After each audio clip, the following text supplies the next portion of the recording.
Tribunal Constitucional entra en sesión, vista conjunta de las causas roles 2959,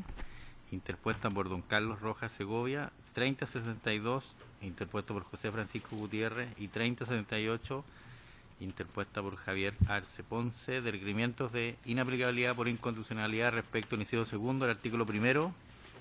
de la ley 18.216, que establece pena sustitutiva a la pena privativa de libertad, y del inciso segundo del artículo 17b de la ley 17.798 de control de armas. Tiene la palabra entonces el relator José Francisco Leito. Muchas gracias, señor presidente. Se ha dispuesto vista conjunta a las causas roles 2959, 3062 y 3078, en tanto en estas se reprochan como contrarios a la Constitución política idénticos preceptos legales, esto es, el artículo 17b de la ley número 17.798 de control de armas, que mandata al sentenciador penal a no tomar en consideración para determinar el quantum de la pena en los delitos de dicho articulado, lo dispuesto en los artículos 65 a 69 del Código Penal y el artículo primero, inciso segundo, de la ley 18.216 de penas sustitutivas a la pena privativa de libertad, que establece como improcedente la facultad de decretar precisamente penas sustitutivas, entre otras, a los delitos contemplados en la ley 17.798 que enuncia. Las gestiones pendientes de estos tres requerimientos deducidos tienen las particularidades que se reseñan a continuación.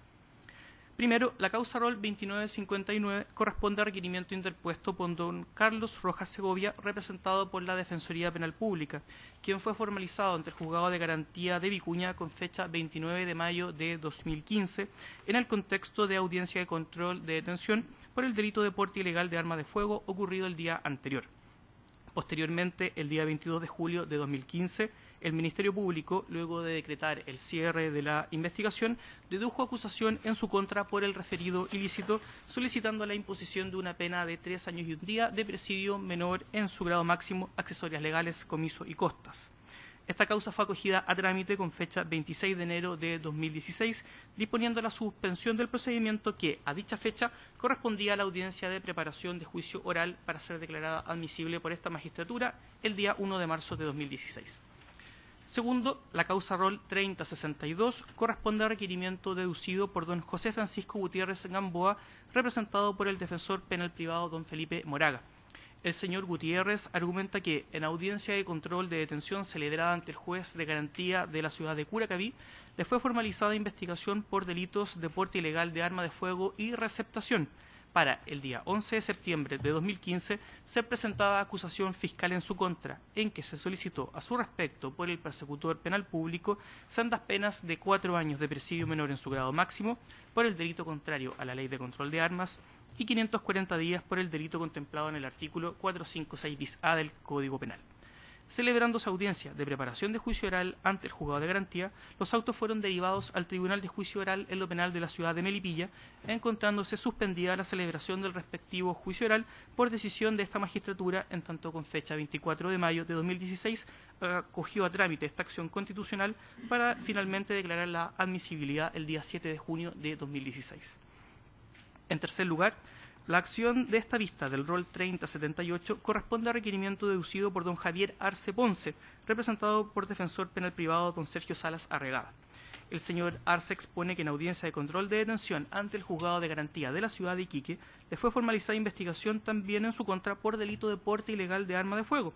ilícito por el cual fue posteriormente acusado para ser condenado por el Tribunal de Juicio Oral en lo Penal de la ciudad de Iquique a la pena de 3 años y un día de presidio menor en su grado máximo, accesorias legales y comiso. En su fallo, los sentenciadores orales señalaron, conforme reseña el requirente, la imposibilidad de aplicar penas sustitutivas a la pena privativa efectiva de libertad por aplicación directa de la norma reprochada de la ley 18.216. Por estas y otras consideraciones de derecho, este requirente impugnó la condena penal, interponiendo para ante la Corte de Apelaciones de la ciudad de Iquique recurso de nulidad, el que se encuentra pendiente de fallo, puesto que por decisión de este Tribunal Constitucional, al acoger a trámite esta acción, se dispuso la suspensión del procedimiento con fecha 31 de mayo, instancia procesal previa a su declaración de admisibilidad, ocurrida con fecha 14 de junio de 2016.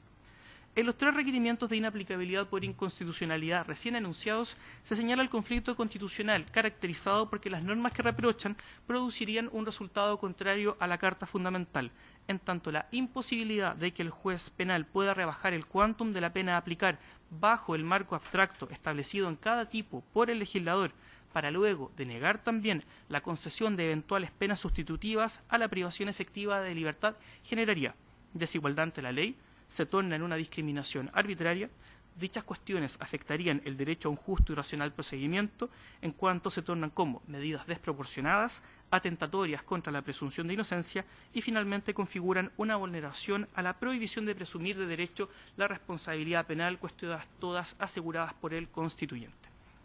Lo anterior es desarrollado en sus presentaciones bajo los argumentos en derechos que se enuncian.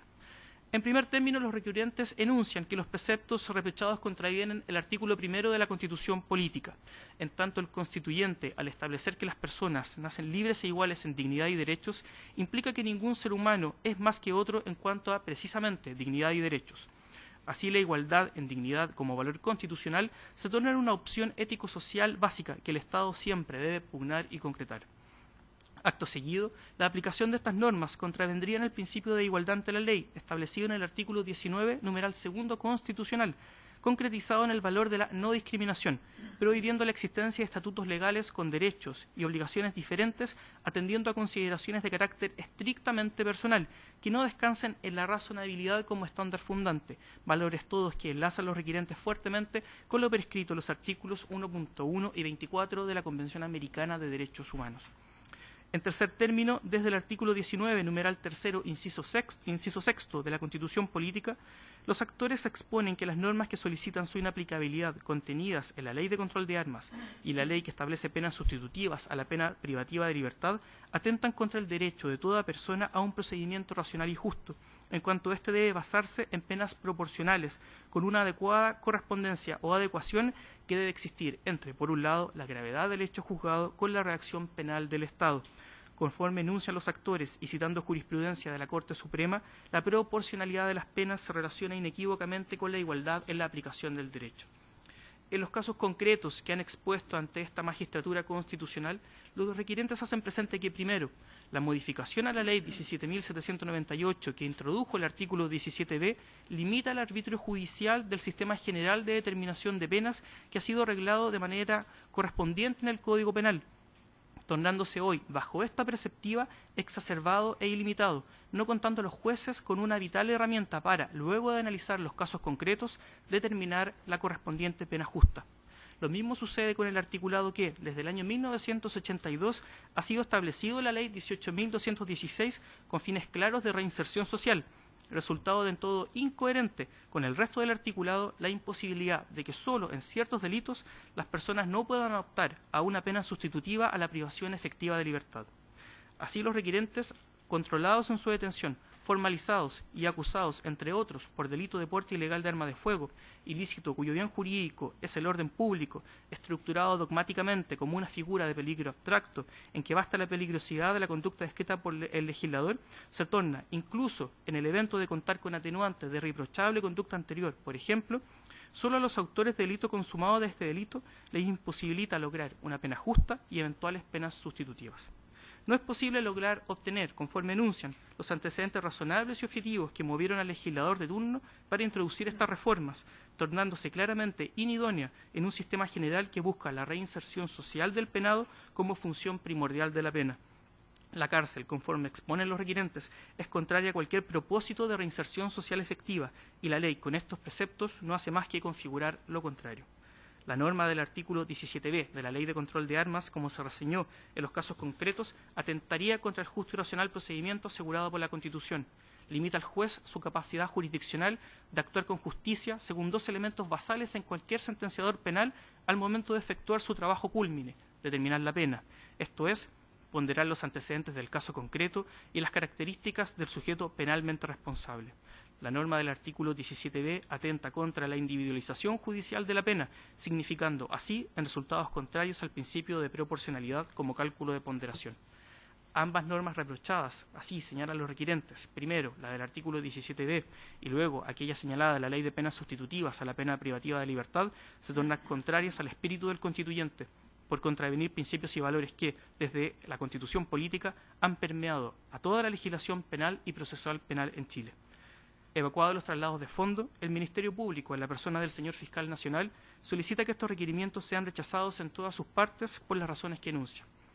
En primer término, respecto del artículo 17b de la Ley de Control de Armas, el persecutor penal público expone que la historia de la tramitación legislativa de esta norma da cuenta de cómo se pretendió evitar importantes rebajas judiciales más allá del marco abstracto de los tipos penales, cuestión que se quiso evitar intentando, más bien por el legislador, entregar una respuesta punitiva más severa a cierto tipo de delitos, como aquellos contemplados en la Ley de Control de Armas, en similares términos a los establecidos en la Ley 18.290 de Tránsito. Así no existiría la alegada diferencia de trato ni desigualdad contrarias a la Constitución política que comentan los requirentes en sus presentaciones. En segundo término, a este respecto, el Ministerio Público expone que no afectaría la potestad de determinación de las penas de los jueces, cuestión que es materia de competencia del legislador, su definición, así como aumentar la severidad del castigo, asegurando en estos casos que el juez determina la pena dentro del marco que la ley, soberanamente, dentro del esquema constitucional, ha predeterminado.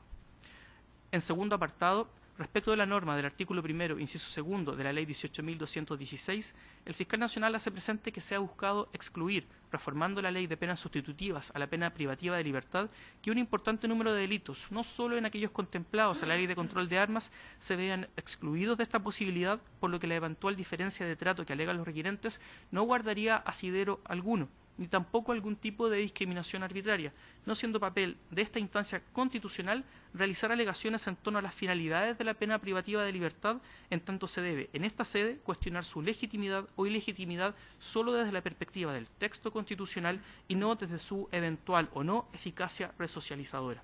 Por estas consideraciones, el Ministerio Público solicita el rechazo de los requerimientos deducidos.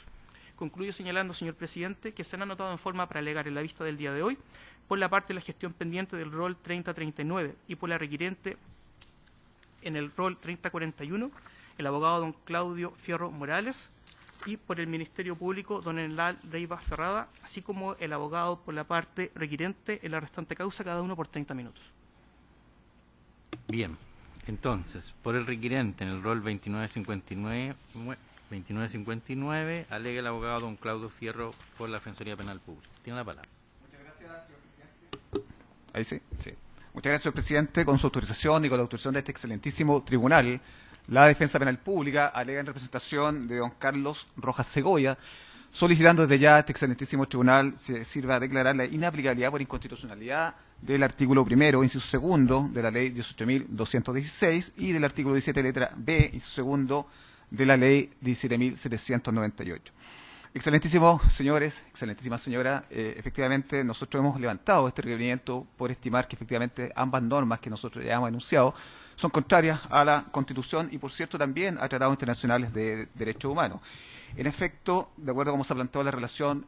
los hechos que motivan la investigación que inicia el Ministerio Público en contra de nuestros representados son los siguientes. El día 28 de mayo del año 2015, aproximadamente a las 23:15 horas, en la ruta D41, kilómetro 28, en las cercanías de la ciudad de Vicuña, cuarta región, el imputado portaba sin autorización una escopeta calibre 12 con un cartucho en su recámara. Además, portaba consigo 2 cartuchos calibre 12 y tenía en el interior de su camioneta otros 18 cartuchos calibre 12.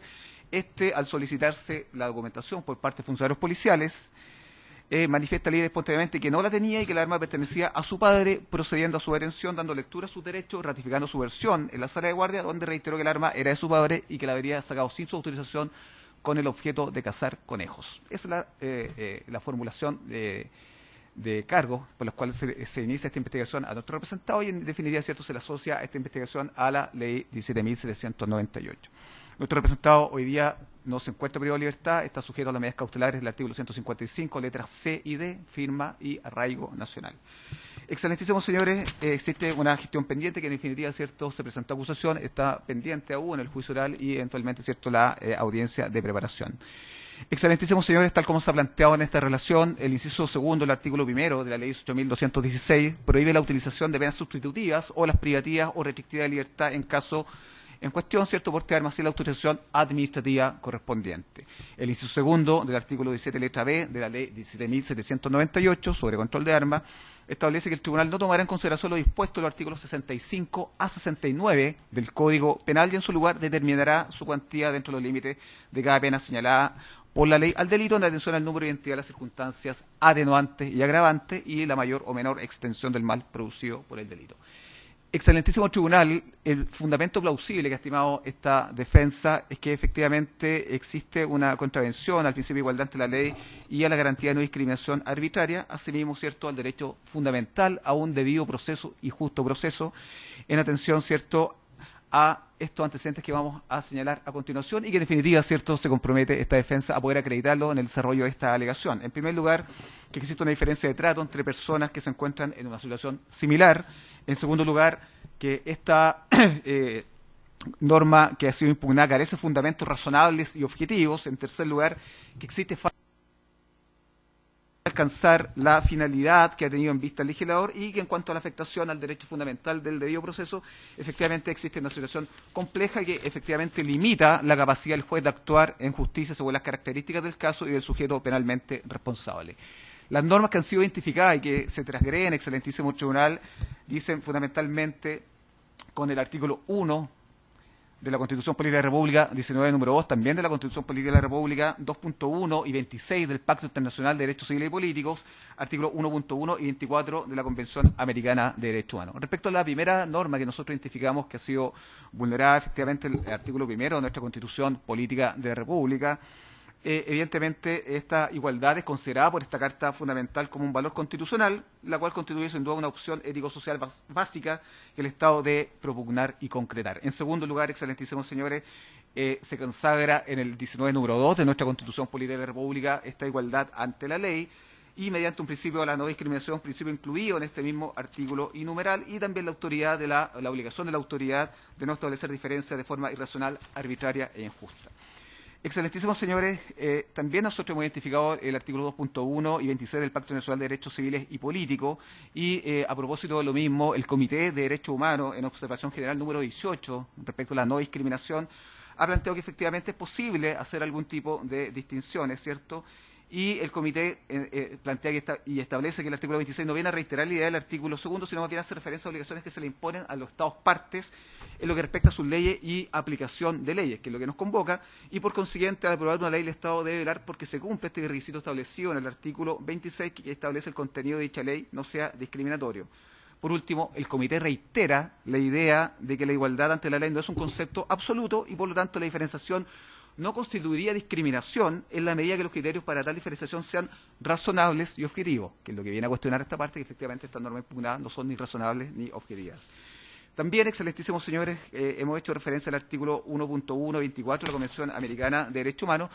y para poder graficar, ¿cierto?, nuestra pretensión, hemos tomado, ¿cierto?, la observación que hace la Comisión Interamericana de Derechos Humanos 18/03 del 17 de septiembre del año 2003, donde también plantea que la Corte puede establecer discriminatoria una acción cuando carezca de justificación objetiva y razonable. Mismo argumento anterior. También hemos mencionado, excelentísimos señores, la Corte Europea de Derechos Humanos, permanentemente citada por la Corte Interamericana de Derechos Humanos, que también plantea este Tribunal Europeo que el tratamiento, que puede haber una distinción que es permisible cuando concurran dos elementos. Primero, dice, el tratamiento diferenciado persigue un fin legítimo y en segundo lugar que existe una relación razonable entre el medio empleado, la diferencia de tratamiento y el fin perseguido. Por lo tanto, efectivamente, para identificar un trato discriminatorio, dice este Tribunal Europeo, es necesario comprobar la diferencia del trato entre personas que se encuentren en situaciones suficientemente análogas o comparables y que estas distinciones de tratamiento sean contrarias a la justicia, la razón o la naturaleza de las cosas que no guarden una conexión proporcional entre las distinciones y objetivos de la norma. La norma constitucional, excelentísimos señores, que también nosotros hemos identificado, que en definitiva es cierto y que consagra el principio de proporcionalidad, está contenida en el inciso sexto también de la Constitución Política de la República, artículo 19, número 3, el principio de proporcionalidad y especialmente el principio de proporcionalidad de las penas. A estos efectos hemos citado también en nuestra presentación un pronunciamiento de la excelentísima Corte Suprema, pronunciamiento 5019 del año 2006, donde plantea este excelentísimo tribunal, si me permite, señor presidente, leer muy brevemente, comillas, dice, el principio de igualdad en la determinación objetiva de la responsabilidad penal, conforme a la cual la sanción debe ser el resultado de la determinación de criterios generales, evitando distorsiones y tratamientos discriminatorios e injustificados para diversos sujetos en igualdad de condiciones,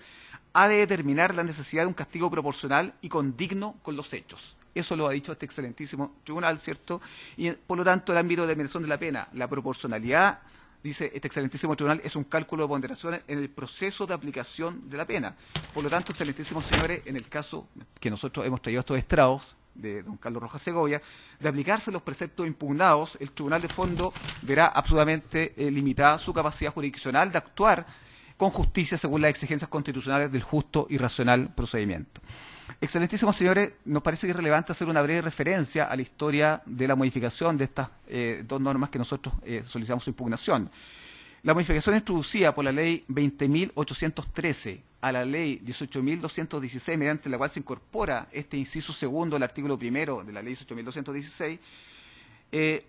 establece lo siguiente. Esta ley, ¿cierto?, que fue promulgada con fecha 20 de abril del año 1983, publicada en el Diario Oficial con fecha 20 de mayo del mismo año, la principal motivación del legislador, de acuerdo a lo que establece la historia de esta ley, era introducir esta normativa en nuestro sistema para propender la reinserción social de la persona que ha delinquido. Esa es la principal motivación que ya se tiene desde los albores de esta ley, ¿cierto?, del año 1983, y así en la dictación de esta ley se parte de la base que no todas las personas condenadas por algún delito deben necesariamente cumplir la pena en forma privativa de libertad. Por otro lado, excelentísimos señores, ante esta realidad de una ley que habría superado, ¿cierto?, ya con creces casi 3 décadas, el legislador dicta la ley 20.603 que modifica la 18.216, dándole un plexo normativo atingente a los tiempos actuales, dice el mensaje, y entregando nuevas herramientas a las autoridades judiciales y administrativas para la adecuada implementación y cumplimiento. Nuevamente, nos parece que es bastante relevante el mensaje donde nuevamente se propone la reinserción social, de acuerdo a lo que plantea el propio mensaje de esta ley. Si me permite, señor presidente, muy breve, dice: dentro del ámbito de la justicia criminal y respecto a las leyes referidas a la ejecución de las penas, y más específicamente las llamadas medidas alternativas a las penas restrictivas o privativas de libertad, existe consenso en cuanto a su rol en la reinserción social de las personas condenadas por delitos, evitando, por su intermedio, la formación de carreras delictivas. Existe claridad en cuanto al doble papel que deben jugar las medidas alternativas en nuestro sistema de penas, servir como una real herramienta en el ámbito preventivo especial, esto es de reinserción, y ser un arma efectiva contra el delito. Por lo tanto, excelentísimos señores, nuevamente, en esta modificación legal que sufre la ley 18.216, uno de los motivos, ¿cierto?, que tiene presente el legislador, nuevamente, es la reinserción social y evitar todo contagio criminógeno de personas que evidentemente pudiesen cumplir de forma alternativa a la privación de libertad. Excelentísimos señores, queremos hacer presente que efectivamente con la ley 20.813 se incorpora un catálogo de delitos que excluye, ¿cierto?, toda pena sustitutiva, y entre eso incorpora algunas figuras de la Ley de Control de Armas 17.798. En el presente caso, ¿cierto?, en la prevista en el inciso primero del artículo 9, y este tipo penal tiene asignado en abstracto una pena de presidio menor en su grado máximo, esto es de 3 años y un día a 5 años. Debido a su gravedad y ante la modificación de la ley 20.813, se permitía, ante esta modificación, al condenado poder acogerse, ¿cierto?, a lo que se llamaba anteriormente a los beneficios, ya se llama pena sustitutiva, ¿cierto?, de lo que establece el artículo 15 bis de la ley 18.216, y por lo tanto cumplir esta pena de una forma, ¿cierto?, alternativa a la privación de libertad. Por lo tanto, excelentísimos señores, luego en esta ley, la actual ley 20.813, que modifica, ¿cierto?, la ley de control de armas, y de pasada, ¿cierto?, también la ley 18.216, sustituye el inciso segundo del artículo primero de la ley 18.216, y a partir de esta modificación, el autor del delito consumado previsto y sancionado en el inciso primero del artículo 9 de la ley 17.798, por el cual fue formalizado nuestro representado, y cuya pena asignada de presidio menor en su grado máximo de 3 años y un día a 5 años, se encuentra excluido de todo tipo de pena sustitutiva.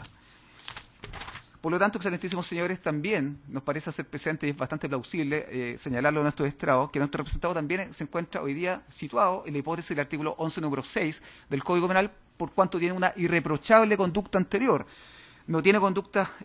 condenadas anteriores, lo que claramente es cierto, y aquí viene la situación discriminatoria en virtud de otros delitos que efectivamente sí se le permite acceder a este beneficio o a esta pena alternativa, estaría en completa posición, ¿cierto?, de acuerdo a lo que establece la letra A del artículo 15 de la ley 18.216, de acceder, ¿cierto?, a algún tipo de ventaja en torno al cumplimiento de la pena en libertad, situación que hoy día, ¿cierto?, esta modificación legal no se lo permite. Por lo tanto, excelentísimo señor, esta exclusión que afecta a mi representado por aplicación del actual inciso segundo del artículo primero de la ley 18.216, entendemos que resulta absolutamente incoherente con el resto de dicho artículo. Excelentísimos señores, nosotros pudimos indagar acerca de las razones que el legislador tuvo para excluir de toda pena sustitutiva al condenado como autor del delito previsto en el inciso primero del artículo 9 de la ley 17.798. Sin embargo, las razones para legislar un precepto legal como el impugnado no se dieron. Queremos hacer presente hoy día que existe un proyecto de ley que es patrocinado por los honorables senadores Tuma, Araya, Arboe y el señor Espina, que efectivamente, percatándose de esta situación, han pedido revisar la actual modificación y, de acuerdo al informe de la Comisión de Defensa, ¿cierto?, que plantea, ¿cierto?, la moción de estos 4 senadores, una de las discusiones que se genera, vale la pena destacar, ¿cierto?, la opinión del senador Alejandro Guillet, que dice: señaló desconocer los motivos que se tuvieron a la vista al instante de elaborar la modificación legal anterior, sin perjuicio de lo cual estimó de suma importancia realizar un análisis de los efectos jurídicos en caso de aprobarse el proyecto de la ley actual. Excelentísimos señores, quizá uno de los antecedentes más relevantes que se tuvo en esta modificación, en este proyecto de ley, en el boletín 10.658-7,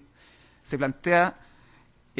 la intervención del señor subsecretario de Prevención del Delito ante el Senado y plantea, comillas, el señor Antonio Frey, si me permite, señor presidente. Dice: en este punto aseguró que al ser difícil verificar que el porte es para cometer el ilícito, la infracción solo se penaliza con una multa. Sin embargo, es de toda lógica, y esto es lo que llama la atención esta parte de este excelentísimo tribunal, lo que dice el señor Frey, es de toda lógica pensar que quien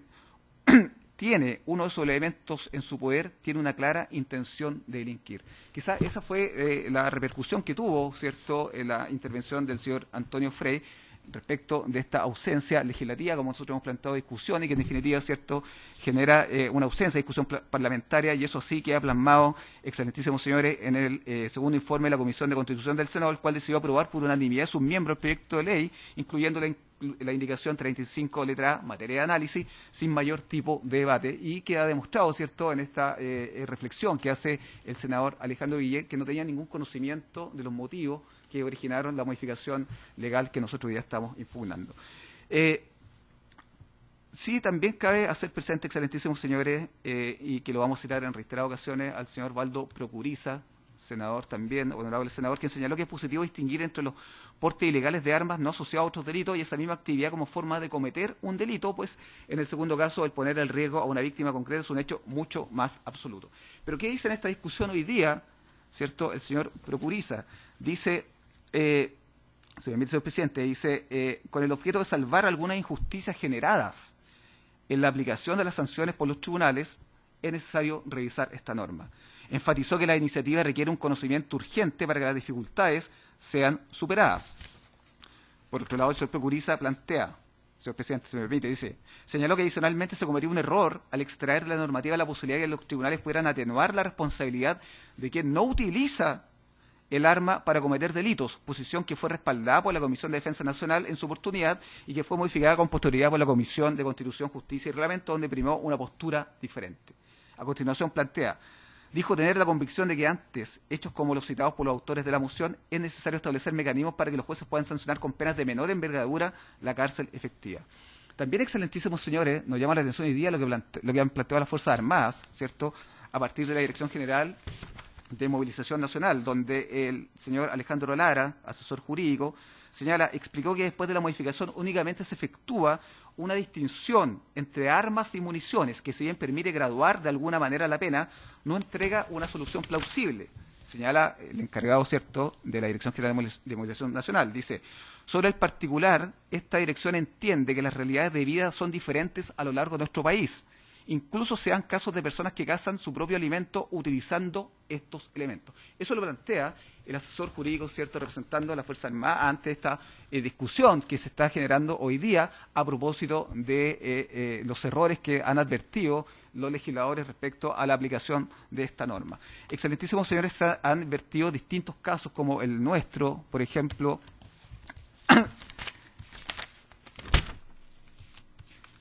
como el que estamos tratando nosotros hoy día, donde don Carlos Rojas Segovia andaba cazando conejos, pero se han planteado diversos casos. Si me permite, señor presidente, en este mismo proyecto de ley, boletín 10.658, se plantea el siguiente caso. Dice: el día 23 de julio del año 2015, aproximadamente a las 18:30, personal de Carabineros suspendió al imputado en el sector rural de Imperialito, en la comuna Nueva Imperial, portando una escopeta marca Harrington, calibre 16, sin contar con autorización de la autoridad competente ni mantenerla inscrita a su nombre, y portando además un bolso adosado, un muslo, 8 cartuchos marca TEC, color azul, calibre 16, sin percutar. No obstante, plantea este mismo boletín, ¿cierto?, tanto el imputado como la prueba de cargo dieron cuenta de que la escopeta está inscrita a nombre de un vecino, quien se la había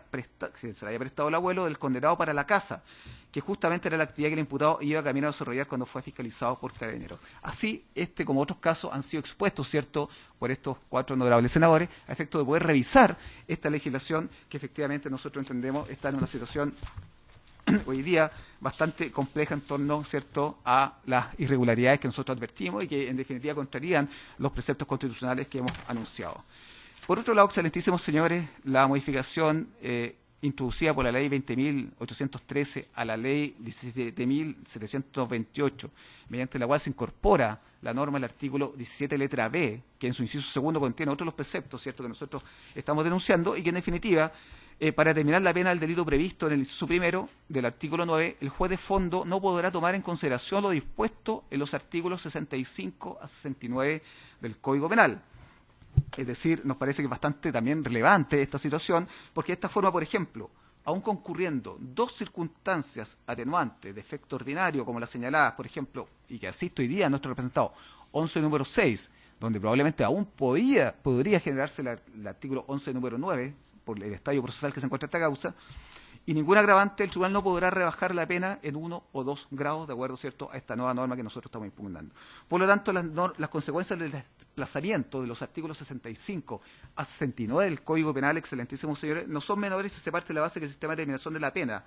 adoptado por nuestro legislador en el Código Penal tuvo 2 objetivos claros. Primero, limitar el arbitrio judicial, es decir, el que ahora se torna exacerbado, por no decir limitado,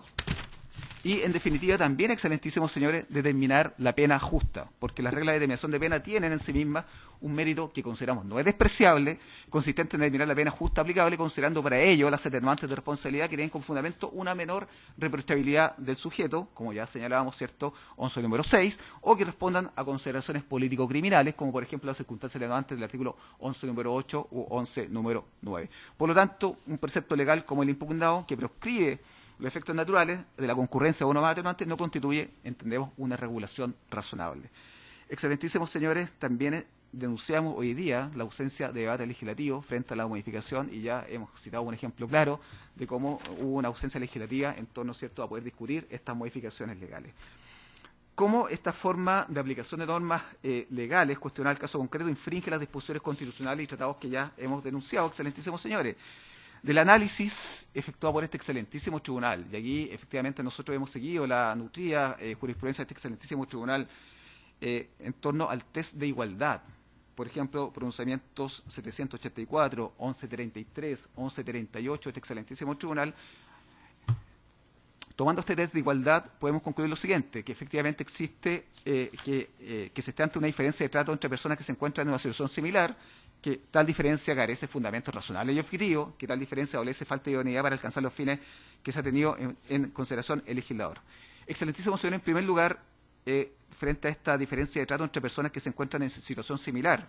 el tipo penal por el cual fue formalizado nuestro representado, el bien jurídico protegido, es el orden público. Dicha figura está estructurada como delito de peligro abstracto. Es decir, basta con la peligrosidad de la conducta descrita por el legislador, ¿cierto?, para iniciar una persecución penal. Y en nuestra legislación existen varias figuras penales que comparten la estructura del delito previsto en el inciso primero del artículo 9 de la Ley de Control de Armas, con una penalidad incluso mayor, por ejemplo, delito de asociación ilícita, previsto sancionado en el artículo 292 del Código Penal, secuestro agravado, previsto en el artículo 141 del Código Penal, violación de mayor de 14 años, previsto en el artículo 361 también del Código Penal.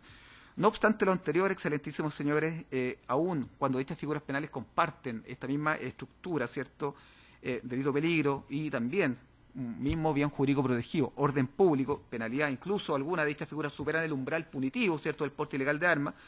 Solo los autores del delito consumado, previsto en el inciso primero del artículo 9 de la ley 19.718, ¿cierto?, no puede acceder a la pena sustitutiva de libertad vigilada intensiva, ni beneficiarse con las reglas de determinación de pena de los artículos 65 a 69 del Código Penal, lo que configura claramente una diferencia de trato entre personas que se encuentran en una situación similar. Ya sabemos, excelentísimos señores, que esta sanción a la cual la que arriesga mi representado es de presidio menor en su grado máximo, 3 años y un día a 5 años. De manera que tiene asignado, ¿cierto?, esta pena. Ya se mismo se ha indicado, mi representado no ha sido tampoco condenado anteriormente por ningún tipo de crimen, simple delito o falta, y tampoco es reincidente en el delito que se le imputa, lo que normalmente en nuestro ordenamiento genera varios efectos jurídicos que morigeran, ¿cierto?, el cumplimiento de la pena y que efectivamente son anulados por estas dos normas que nosotros solicitamos su impugnación. ¿Cuáles son los análisis de los efectos jurídicos de esta situación y cómo la implicancia que tiene directamente en este caso concreto? En primer lugar, ya decíamos que la acusación del Ministerio Público ya está establecido, ¿cierto?, que le favorece las circunstancias atenuantes del artículo 11, número 6 del Código Penal, y de no concurrir ningún agravante, caso del cual resultaría aplicable la regla del inciso segundo del artículo 67 del Código Penal, esto es, el tribunal de fondo estaría obligado a imponer la pena en el mínimo, es decir, entre 3 años y un día y 4 años. Sin embargo, el atenuante no tendrá ningún efecto que dispone la mencionada regla del Código Penal por la aplicación del inciso segundo del artículo 17b de la Ley de Control de Armas. En segundo lugar, ya sabemos, otra hipótesis le favorece el artículo 11, número 6, y de concurrir otra circunstancia morigerante de responsabilidad penal, como la colaboración sustancial en el esclarecimiento de los hechos, que todavía puede suceder, 11, número 9, y ningún agravante resultaría aplicable la regla del inciso cuarto del artículo 67 del Código Penal, misma situación anterior, tampoco se puede aplicar porque esta norma que se impugna anula, ¿cierto?, este ejercicio legal de la aplicación de la pena. En tercer lugar, excelentísimos señores, es probable que favorezca a mi representado, que ya decíamos 11 número 6, y de no concurrir ninguna agravante podría ser aplicable la regla del artículo 68 bis, calificar esta circunstancia atenuante y, por lo tanto, el Tribunal de Fondo estaría facultado para calificar esta atenuante e imponer la pena inferior en un grado al mínimo de la señalada del delito, es decir, de 541 días a 3 años. Esto tampoco se puede llevar a cabo por la aplicación de estas dos normas que se pretenden impugnar. Por lo tanto, excelentísimos señores, incluso si concurriere un agravante y favoreciendo el atenuante del artículo 11, número 6, podría ser aplicable el inciso final del artículo 67. Esto, el Tribunal de Fondo estaría facultado para compensar racionalmente la determinación del quantum de la pena, es decir, atribuir mayor peso a las atenuantes que a las agravantes, circunstancia que tampoco es posible aplicar. Excelentísimos señores, por último, respecto a este análisis,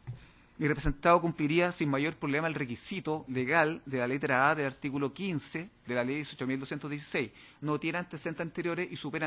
la pena no supera los 5 años, porque está en el margen de los 3 años y un día a los 5 años. Por lo tanto, por estas dos normas que se impugnan, tampoco es posible, ¿cierto?, acceder a este tipo de pena sustitutiva. Por lo tanto, excelentísimos señores, entendemos que existe una diferencia de trato respecto a otros tipos penales y resulta aún más ostensible como los autores de otros delitos, que si bien no protegen el orden público, amparan bienes jurídicos colectivos considerados por el legislador de vital importancia. Así en el caso, por ejemplo, en el autor del delito de tráfico ilícito de sustancias o drogas y estupefacientes o psicodrogas productoras de dependencia física, ¿cierto?, sancionado en el inciso primero del artículo 1 de la ley 20.000, que en abstracto es sancionado con la pena de presidio mayor en su grado mínimo a medio, la ley no impide acceder a ninguna pena sustitutiva. De hecho, el inciso tercero del artículo primero de la ley 18.000 excluye únicamente la pena de sustitución de prestación de servicio en beneficio de la comunidad y si el autor reincidente pierde la posibilidad de toda pena sustitutiva, a excepción si este imputado por el delito de tráfico se acoge una cooperación eficaz en virtud del artículo 22 de la ley 20.000, también podría acceder, ¿cierto?, a estas penas sustitutivas de la ley 18.216, situación que en una circunstancia que entendemos de una relevancia jurídica y social menor, ya lo pasaremos a explicar, efectivamente nuestro representado no puede acceder a este tipo de situaciones. Por lo tanto, pese a que la ley 20.813 eliminó esta posibilidad de aplicar la multa en la hipótesis antes señalada, tal decisión legislativa se consideró una necesidad para combatir más eficaz la delincuencia, pero jamás se tuvo la intención de castigar aquellos actos como este, considerados aislados, que no se observa ni mínimamente la posibilidad de un riesgo o peligro para la vida, integridad personal o la propiedad. nuevamente recurrimos, ¿cierto?, al señor Waldo Procuriza, senador de la República, donde, comillas, manifiesta, dice: la posesión o tenencia de escopeta y armas de caza en los sectores rurales es un hábito común que tiene una finalidad obviamente diversa a la de delinquir. Y es por eso, excelentísimos señores, que en este proyecto de ley que patrocinan estos 4 senadores, hoy día se plantea nuevamente la posibilidad de reponer la multa, ¿cierto?, a este tipo de acciones que evidentemente pueden resultar aislados, pero hoy día ya sabemos que no son tan aislados, existe un gran número de casos que están, ¿cierto?, han sido ingresados a este excelentísimo tribunal y otros que ha mencionado, ¿cierto?, este proyecto de ley y que evidentemente no estarían dentro de este contexto que nosotros estamos planteando. Excelentísimos señores, dentro de la relación se escuchó al señor relator plantear que una de las objeciones al momento de responder el traslado, el Ministerio Público señaló que efectivamente acá no había ninguna limitación a los jueces. En el bloque posterior ya sabrá este excelentísimo tribunal que la impugnación de esta misma norma no la planteó la Defensa Penal Pública, si bien es cierto nos convoca la causa, sino la que lo hizo una sala de la Ilustrísima Corte de Apelaciones de Valparaíso. Queremos hacer referencia también, excelentísimos señores, a un informe, si bien es cierto no es de la misma norma, pero bastante parecido a los efectos, que planteó la excelentísima Corte Suprema con fecha 5 de marzo del año 2015 en el oficio 23/2015 al proyecto de ley que facilita la aplicación efectiva de las normas establecidas para los delitos de robo, hurto y receptación y mejora la persecución penal en dichos delitos, boletín 9885/2007, que contiene idéntica norma a la del artículo 17, letra B, de la Ley de Control de Armas. ¿Qué es lo que dijo este excelentísimo tribunal? Si me permite, señor presidente, dice, comillas, en cuanto a la propuesta que para determinar la pena de los delitos de hurto, robo con violencia o intimidación a las personas, no se considerara lo establecido en los artículos 65 a 69 del Código Penal, misma hipótesis que nosotros planteamos y que se impugna a través del artículo 7, letra B, de la Ley de Control de Armas. El propósito de la iniciativa es que el culpable no reciba una sanción inferior al mínimo señalado por la ley en el tipo respectivo, merced al juego de las circunstancias atenuantes. En efecto, se dice en el mensaje que con este sistema se otorga una meridiana certeza a la población de que la pena legal tiene un reflejo en la pena concreta que recibirá el condenado y que ésta no sea visto alterada, como ocurre dramáticamente en algunos casos, impidiendo cumplir con la finalidad de prevención general eficiente. Dice la Corte Suprema que esta norma es objetable por 3 razones. En primer lugar, es contraria al principio básico de igualdad ante la ley, ya que el autor de un delito mucho más grave, como por ejemplo un homicidio, podrá obtener una rebaja de la pena legalmente establecida merced al juego de las circunstancias modificadoras de responsabilidad penal. En cambio, el autor de un simple hurto, por ejemplo, del número 2 del artículo 446 del Código Penal, que tiene un presidio menor en su grado medio y multa, no podría recibir un castigo menor a ese grado del presidio, aunque tenga a su favor más de una minorante y no le perjudique ningún agravante. La propuesta implica el cercenamiento, dice, ya que llamado la atención de este excelentísimo tribunal, de las atribuciones concedidas a los jueces penales. Por lo tanto, excelentísimo señor, lo que plantea el Ministerio Público, que no existe ningún cercenamiento en la facultad de los jueces, ¿cierto? No es nuestra función plantear o hacer una defensa de los tribunales de justicia ordinarios, pero efectivamente es una situación que nosotros planteamos que se limita a los jueces el completo y justo ejercicio legal de la aplicación de la pena justa. Dice la Corte Suprema, implica el cercenamiento de las atribuciones concedidas a los jueces penales por los artículos 65 y siguientes del Estatuto Punitivo, sobre todo en cuanto permiten graduar la magnitud de la sanción aplicable, tomando en cuenta, amén de otros factores, las circunstancias modificatorias de la responsabilidad penal, en particular las que autorizan a rebajar la pena prevista en la ley desde el mínimo de ella. Dice la Corte, la determinación legal de la pena es un proceso en que interviene el Poder Legislativo, mediante formulaciones de la política criminal del Estado, fijando las consecuencias jurídicas del delito, precisando legalmente la sanción que se impondrá a quien ha intervenido en la realización de un hecho punible como autor, cómplice o encubridor. Pero dice la Corte Suprema, la individualización de la judicial de la pena, en cambio, consiste en la fijación hecha por el juez, no por el legislador,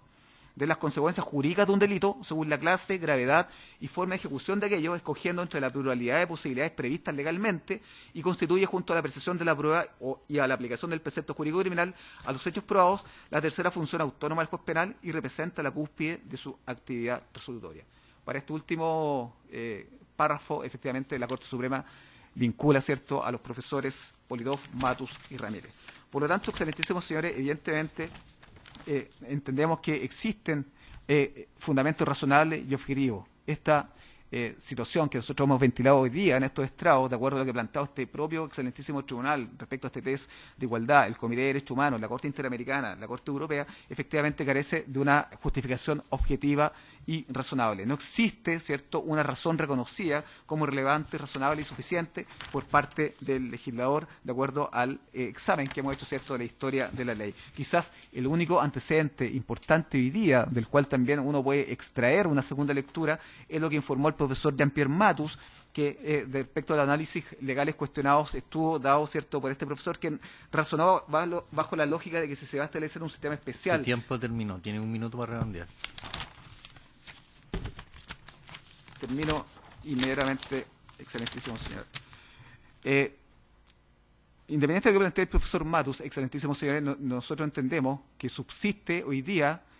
este principio esencial de la reinserción social, ¿cierto?, como fin especial preventivo y no como un fin especial negativo que se ha planteado, ¿cierto?, en esta modificación. Nosotros también pudimos plantear, excelentísimos señores, que esto no es idóneo de acuerdo a un informe que también se acompaña dentro de nuestra presentación de la Fundación Paz Ciudadana del año 2012, donde plantea que 5 de cada 10 condenados egresados reingresan a un régimen cerrado por una nueva condena, tardando un promedio de 336 días en reincidir. Paz Ciudadana plantea que, a diferencia de las personas que estuvieron en un sistema abierto, solamente el 27,7% reincidió durante su seguimiento. Por lo tanto, excelentísimos señores, aplicados los preceptos legales impugnados al caso concreto, no logra pasar el test de la igualdad, ¿cierto?, ya que la diferencia de trato en perjuicio de nuestros representados no se funda en criterios razonables ni objetivos y, por lo tanto, existe una abierta infracción a los artículos 1, 19, número 2 de la Constitución, 1.1, 24 de la Convención Americana y 26 del Pacto Internacional de Derechos Civiles y Políticos. Por lo tanto, excelentísimos señores, nos parece que si la proporcionalidad es un cálculo de ponderación en el proceso de aplicación de la pena, donde el juez puede actuar con justicia según las características del caso y el sujeto penalmente responsable, ello colisiona con un criterio de rigidez legal que lo limita para el efecto. Por lo tanto, con esto termino, solicitamos, ¿cierto?, a este excelentísimo tribunal se siga acogiera el presente requerimiento y, en definitiva, ¿cierto?, se decrete la inaplicabilidad para este caso concreto de las dos normas que ya hemos anunciado y que impugnamos. Eso es todo, señor presidente. Muchas gracias. Bien. En la causa 3062, presentada por José Francisco Gutiérrez, alega el abogado Luis Gálvez Astudillo hasta por 30 minutos. Tiene la palabra. Muchas gracias, señor presidente, miembro excelentísimo tribunal.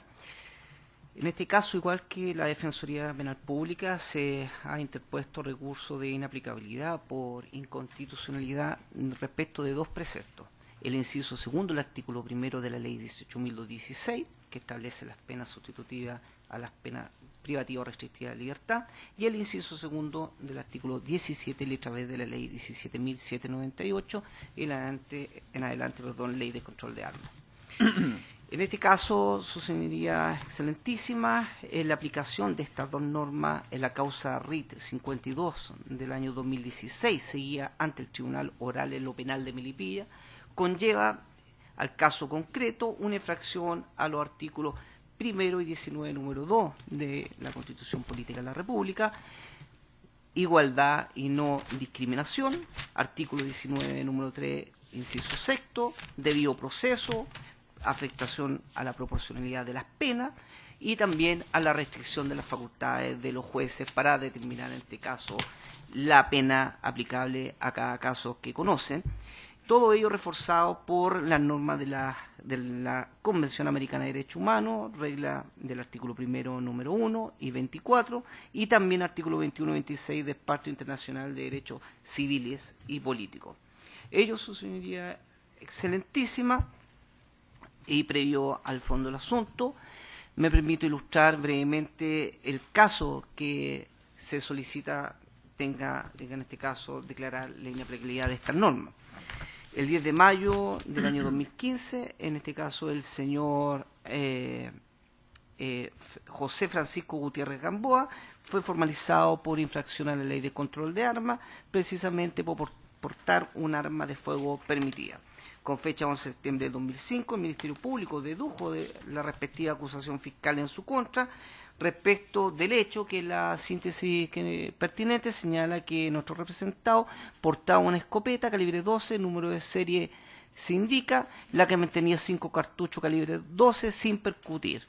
El imputado, al ver la presencia policial, lanza la escopeta a un antejardín intentando darse a la fuga. Ese es el hecho fáctico respecto del cual el Ministerio Público lo calificó jurídicamente como infracción al artículo 9 con relación al artículo 2 de la Ley 17.798, Ley de Control de Armas. Se solicitó una pena para este caso de 4 años de presidio menor en su grado máximo. Se reconoció dentro de las circunstancias modificatorias de responsabilidad penal la atenuante prevista en el artículo 11, número 6 del Código Penal, esto es que el imputado mantiene una irreprochable conducta anterior. En cuanto al régimen cautelar, desde el día 5 de agosto del año 2015, mi representado se encuentra sujeto a la medida cautelar del artículo 155, letra A, esto es arresto domiciliario, la modalidad de parcial y arraigo nacional. En este contexto, su señoría ilustrísima, surge el primer cuestionamiento de inaplicabilidad, en este caso el inciso segundo del artículo 1 de la Ley 18.216, que consagra en definitiva, como ya esbozó y lo señaló el colega de la Defensoría Penal Pública, una exclusión de cualquier tipo de pena sustitutiva a los imputados por este tipo de infracciones y en particular por la Ley de Control de Armas, artículo 9, como en este caso afecta a mi representado. Ello es contrario claramente a los principios de igualdad ante la ley, principio también de no discriminación, toda vez, su señoría excelentísima, que ya desde el artículo 1 de nuestra Carta Fundamental, este principio no solamente se consagra como dentro de la base de nuestra propia institucionalidad, como un principio inherente a la dignidad de toda la persona humana, de ser tratada de manera igual por la ley, con prohibición absoluta de cualquier forma de discriminación y obviamente exige de todo nuestro ordenamiento jurídico una coherencia sistemática de todas las normas que no puedan generar estas contradicciones entre las garantías fundamentales y en definitiva la finalidad que busca el legislador con cada una de sus normas. Pero en este caso, su señoría excelentísima, se reconoce por esta parte que estos principios no son absolutos y efectivamente pueden existir ciertas desigualdades, pero obviamente está sujeta a los límites y estos límites es la razonabilidad de las mismas, es decir, cualquier alteración a la igualdad, en este caso, requiere que al menos no se trate de desigualdades que sean irracionales, arbitrarias y que conllevan situaciones de injusticia. En este caso, estos límites, su señoría excelentísima, fueron quebrantados, sobrepasados con esta introducción a la Ley 18.216 de la exclusión de las penas sustitutivas para caso de imputado por este tipo de delito contenido en la Ley de Control de Armas. Sobre todo que en un análisis real lo encontramos frente a un imputado que en este caso ya el Ministerio Público le reconoce una circunstancia atenuante del artículo 11, número 6. Luego el propio Ministerio Público le asigna una pena y pide al tribunal una pena de 4 años. Y si eso se analiza objetivamente con los requisitos que plantea la Ley 18.216 en su artículo 15 con relación a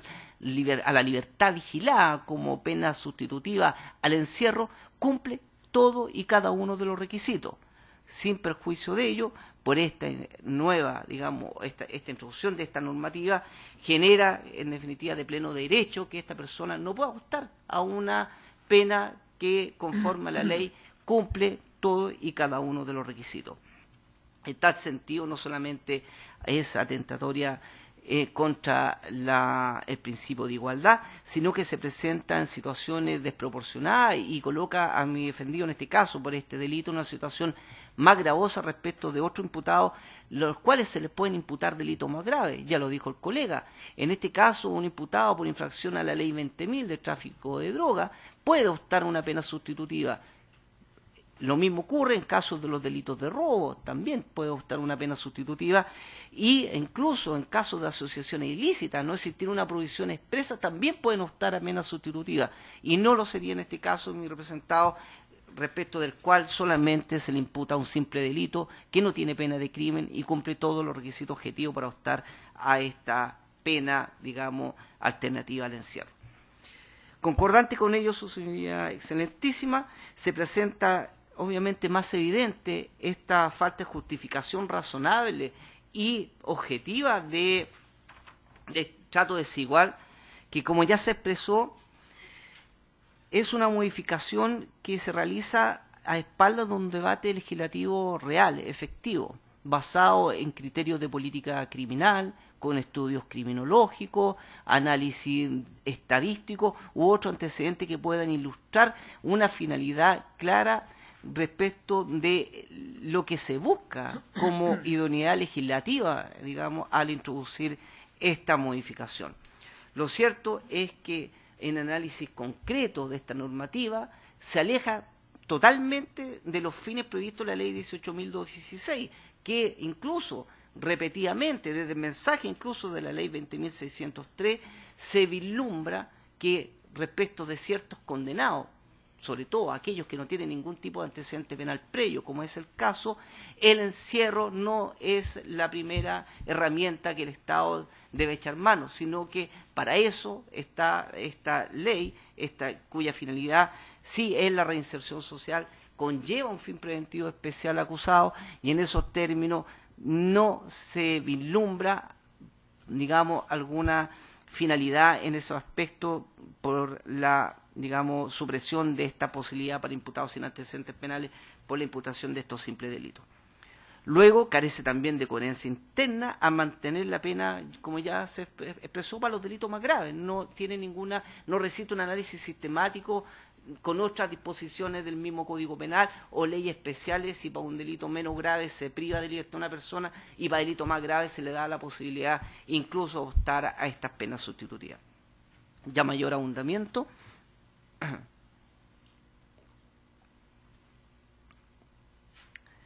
A mayor abundamiento, su señoría excelentísima, el propio inciso segundo del artículo primero de la ley 18.216 cuestionado, dentro de una misma categoría de delito, incluso a imputado en una misma situación jurídica, permite que uno de ellos pueda optar a una pena sustitutiva. ¿Y quiénes son ellos, su señoría excelentísima? Aquellos que se les reconozca una circunstancia atenuante del artículo 11, número 1 del Código Penal, la denominada eximente incompleta. Situación que abiertamente y ostensiblemente genera un trato desigual respecto de imputados. Mismo delito, mismos hechos, mismas circunstancias atenuantes, solamente que el que se le reconoce la circunstancia del artículo 11, número 1, puede optar una pena sustitutiva y no el que tiene una circunstancia atenuante como en el caso de un recitado 11, número 6, más otra circunstancia que se va a sostener en el juicio oral, 11, número 9. Dos circunstancias atenuantes que tienen el mismo efecto de rebaja de pena, no podría optar, y sí un imputado que se ha beneficiado de esta llamada inimputabilidad disminuida. Llegando incluso, su señoría, y permítame señalarlo así, al absurdo que un imputado reincidente en el mismo delito por infracción a la ley de control de armas, porque se le reconoce la circunstancia atenuante del artículo 11, número 1, podría optar una pena sustitutiva, y no quien no tiene ningún antecedente penal pretérito, que tiene dos o más atenuantes, y además cumple todos los requisitos para los efectos de lograr una efectiva reinserción social fuera de la cárcel. Porque la circunstancia atenuante del artículo 11, número 1, su señoría excelentísima, no tiene ninguna relación con los fines preventivos especiales. Es una regla, es un atenuante que podrá estar o podrá tener su fundamento en el menor reproche de culpabilidad en razón de ciertas circunstancias que la hacen disminuir, digamos, la misma, pero no tiene ninguna relación alguna con la forma de cumplimiento de la pena. Igualmente, un imputado que concurra a las circunstancias atenuantes del artículo 11, número 1, podría también ser condenado a una pena efectiva. Y en ese entendido, claramente, el trato desigual se torna ostensible y también no resulta razonable ni justificable a la luz de todo el análisis de las normas que se han citado. Por todo estos antecedentes y sumado obviamente a todos los argumentos que he dado a la Defensoría Penal Pública, los argumentos que se han expuesto en el recurso presentado de inaplicabilidad, la sentencia de la Corte Suprema que lo ha diluido el colega, la sentencia de este propio Tribunal Constitucional a propósito del desarrollo del principio de la igualdad, los fallos de la Corte Interamericana de Derechos Humanos, entiende esta defensa que son antecedentes suficientes, su señoría ilustrísima, a declarar a este caso concreto la inaplicabilidad de este precepto introducido recientemente a la ley 18.216. Con ello me paso al segundo capítulo de infracción que se está denunciando, que es el inciso segundo del artículo 17b de la ley de control de armas.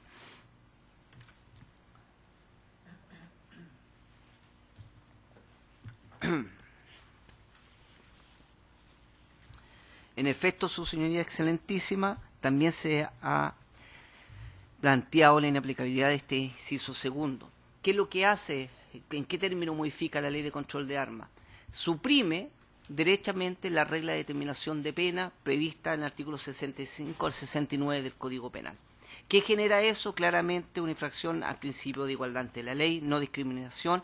por tratarse de modificaciones que no solamente van generando tratos desiguales respecto de los imputados por un mismo delito, sino con relación también a imputados por otros delitos que ya se dijo más grave, pero con un impacto en los derechos fundamentales, como es de la libertad.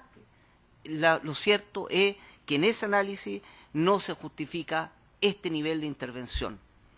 En otros términos, intervenir las normas de determinación de pena conlleva necesariamente a una restricción de libertad del imputado, al no permitir en este caso concreto, como ocurre en la especie, respecto a un representado, poder bajar la pena, concurriendo 2 o más circunstancias atenuantes de responsabilidad penal. Eso nunca se había visto, su señoría ilustrísima, en una legislación en nuestro sistema democrático de derecho. Los ejemplos pueden ser muchos. En este caso, por ejemplo, mi representado le concurren las circunstancias atenuantes. Si se le reconoce la coloración sustancial en el juicio oral, va a tener 2 circunstancias atenuantes. ¿Qué dice, digamos, o qué suprime el legislador o esta mala técnica legislativa? Que no se le pueden aplicar estas reglas de rebaja de pena. Pero sí concurre la circunstancia del artículo 11, número 1, puede rebajar en grado por aplicación del artículo 73. Es decir, nuevamente no tiene ningún sentido, no tiene coherencia interna este trato desigual respecto a imputaciones por un mismo delito, respecto a una circunstancia atenuante y respecto a otro imputado cometer 2 o más circunstancias atenuantes. También suprime la posibilidad de pleno derecho de que un imputado pueda esgrimir el artículo 68 bis del Código Penal, que no es más que una regla que permite también, en virtud de esas circunstancias especiales que tiene un imputado, de rebajar nuevamente en grado la pena. Y ya estamos hablando de penas que pueden llegar en una extensión de 61 días, su señoría excelentísima, donde por la determinación de suprimir las reglas de determinación e individualización de las penas, el imputado debe necesariamente someterse a una determinación legislativa y no judicial de la misma.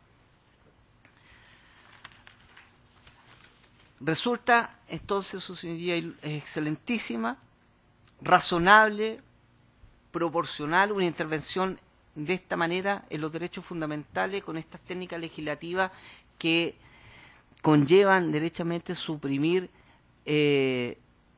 todo un régimen de determinación de pena. Lo cierto es que a juicio del suscrito no es justificable, no es razonable y tampoco existe algún antecedente para entenderlo así durante su tramitación. Con ello también surge la pregunta si estas normas tienen alguna idoneidad legislativa, si van para alguna parte, si persiguen alguna finalidad. Y uno analizando, y como ya lo adelantó el colega, existe un silencio legislativo que es bastante importante para los efectos negativos que tiene esta aplicación de las normas, al punto ya que en el boletín 1658-07 que aludió el colega, se están planteando modificaciones porque no solamente genera distorsiones al caso concreto como el que estoy planteando, sino que a muchos casos más, donde personas incluso actuando en legítima defensa, utilizando una pistola que por esa circunstancia la vía no estaba con su permiso al día por los trámites administrativos, la Dirección General de Movilización, tienen que enfrentar penas efectivas porque tenía un arma que no estaba conforme a la reglamentación y por lo tanto configuraba un delito, digamos, de porte de arma prohibida. Y otros casos más, como lo ha señalado el colega, las personas que van a cazar y que vuelven con su pistola, que muchas veces han sido heredadas o pertenecen a su abuelo, han sido prestadas para estas situaciones de caza y tienen que enfrentar todos penas efectivas. Y eso está provocando claramente distorsiones y generando, en definitiva, que el propio Poder Legislativo, en este caso, presente mociones para ya entrar a modificar estos errores, digamos, estos magnos errores que se han cometido con esta introducción y con estas supresiones de determinaciones de pena. Luego, su señoría excelentísima, la desproporción es evidente, el principio de igualdad de la ley se afecta, sobre todo, ya valga la redundancia, como lo he dicho, porque en otras circunstancias respecto a otro imputado sí es procedente la rebaja en grado, como es en los casos del artículo 11, número 1 del Código Penal.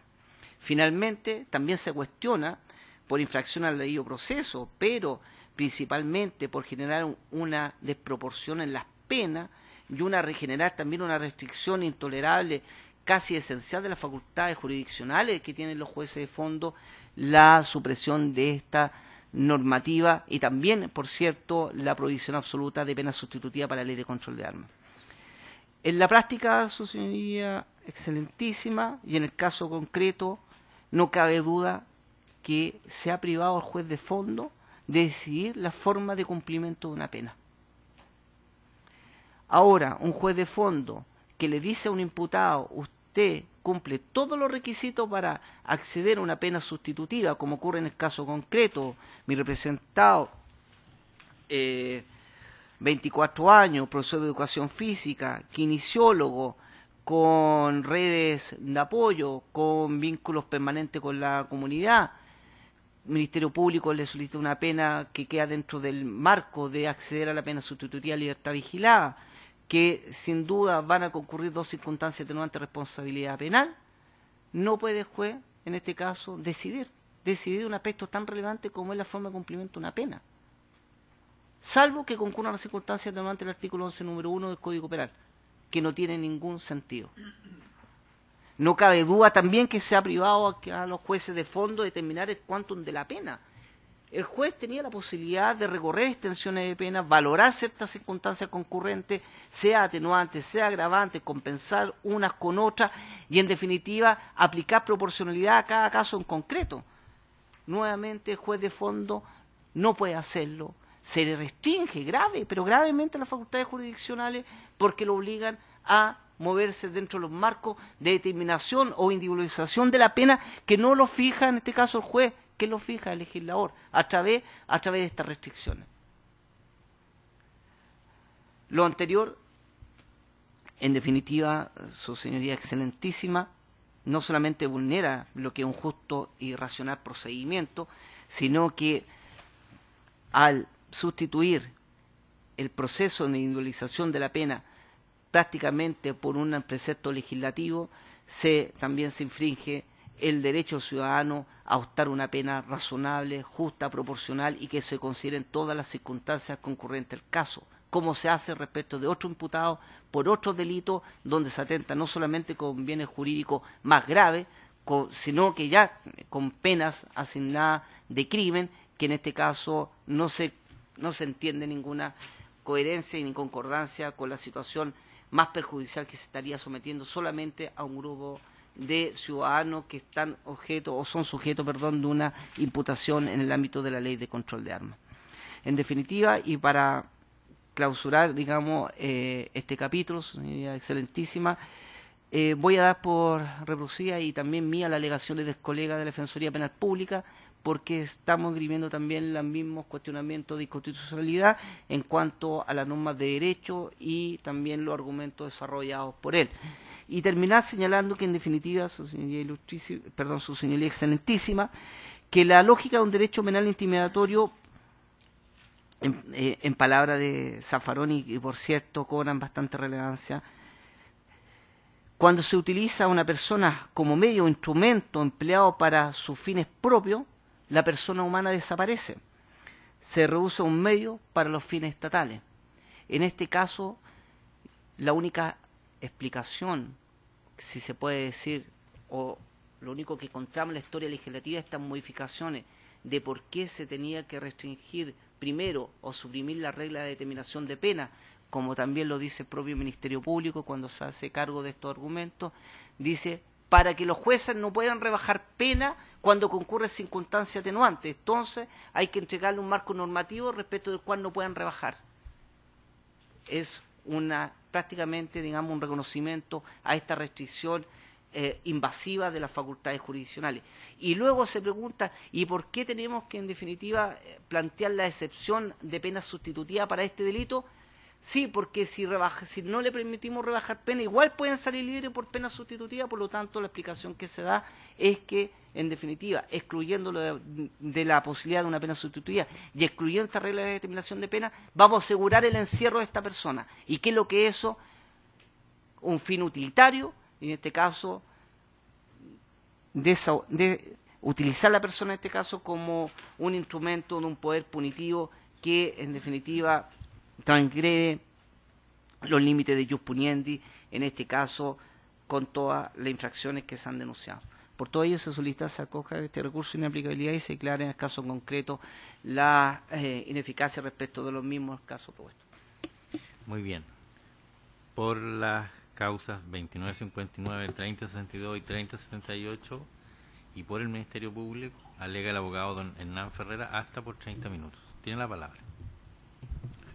Muchas gracias, señor presidente. Alego por la parte del Ministerio Público y por los motivos que vamos a exponer en lo que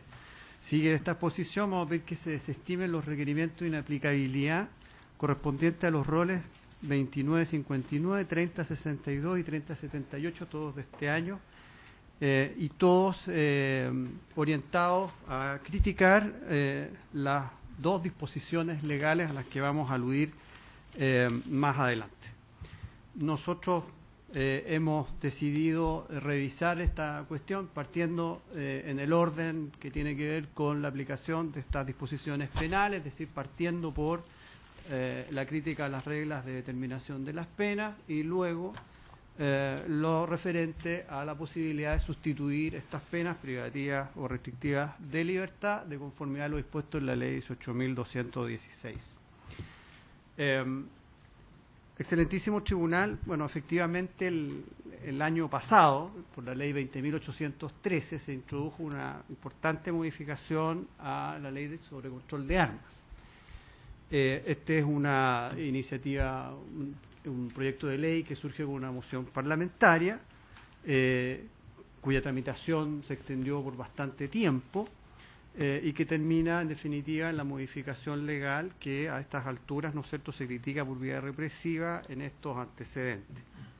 Fundamentalmente, a lo que acá apuntan los tres requerimientos, es contra dos disposiciones que están contenidas en esta ley. La primera, que modifica, más bien agrega el artículo 17b a la ley 17.798 sobre control de armas,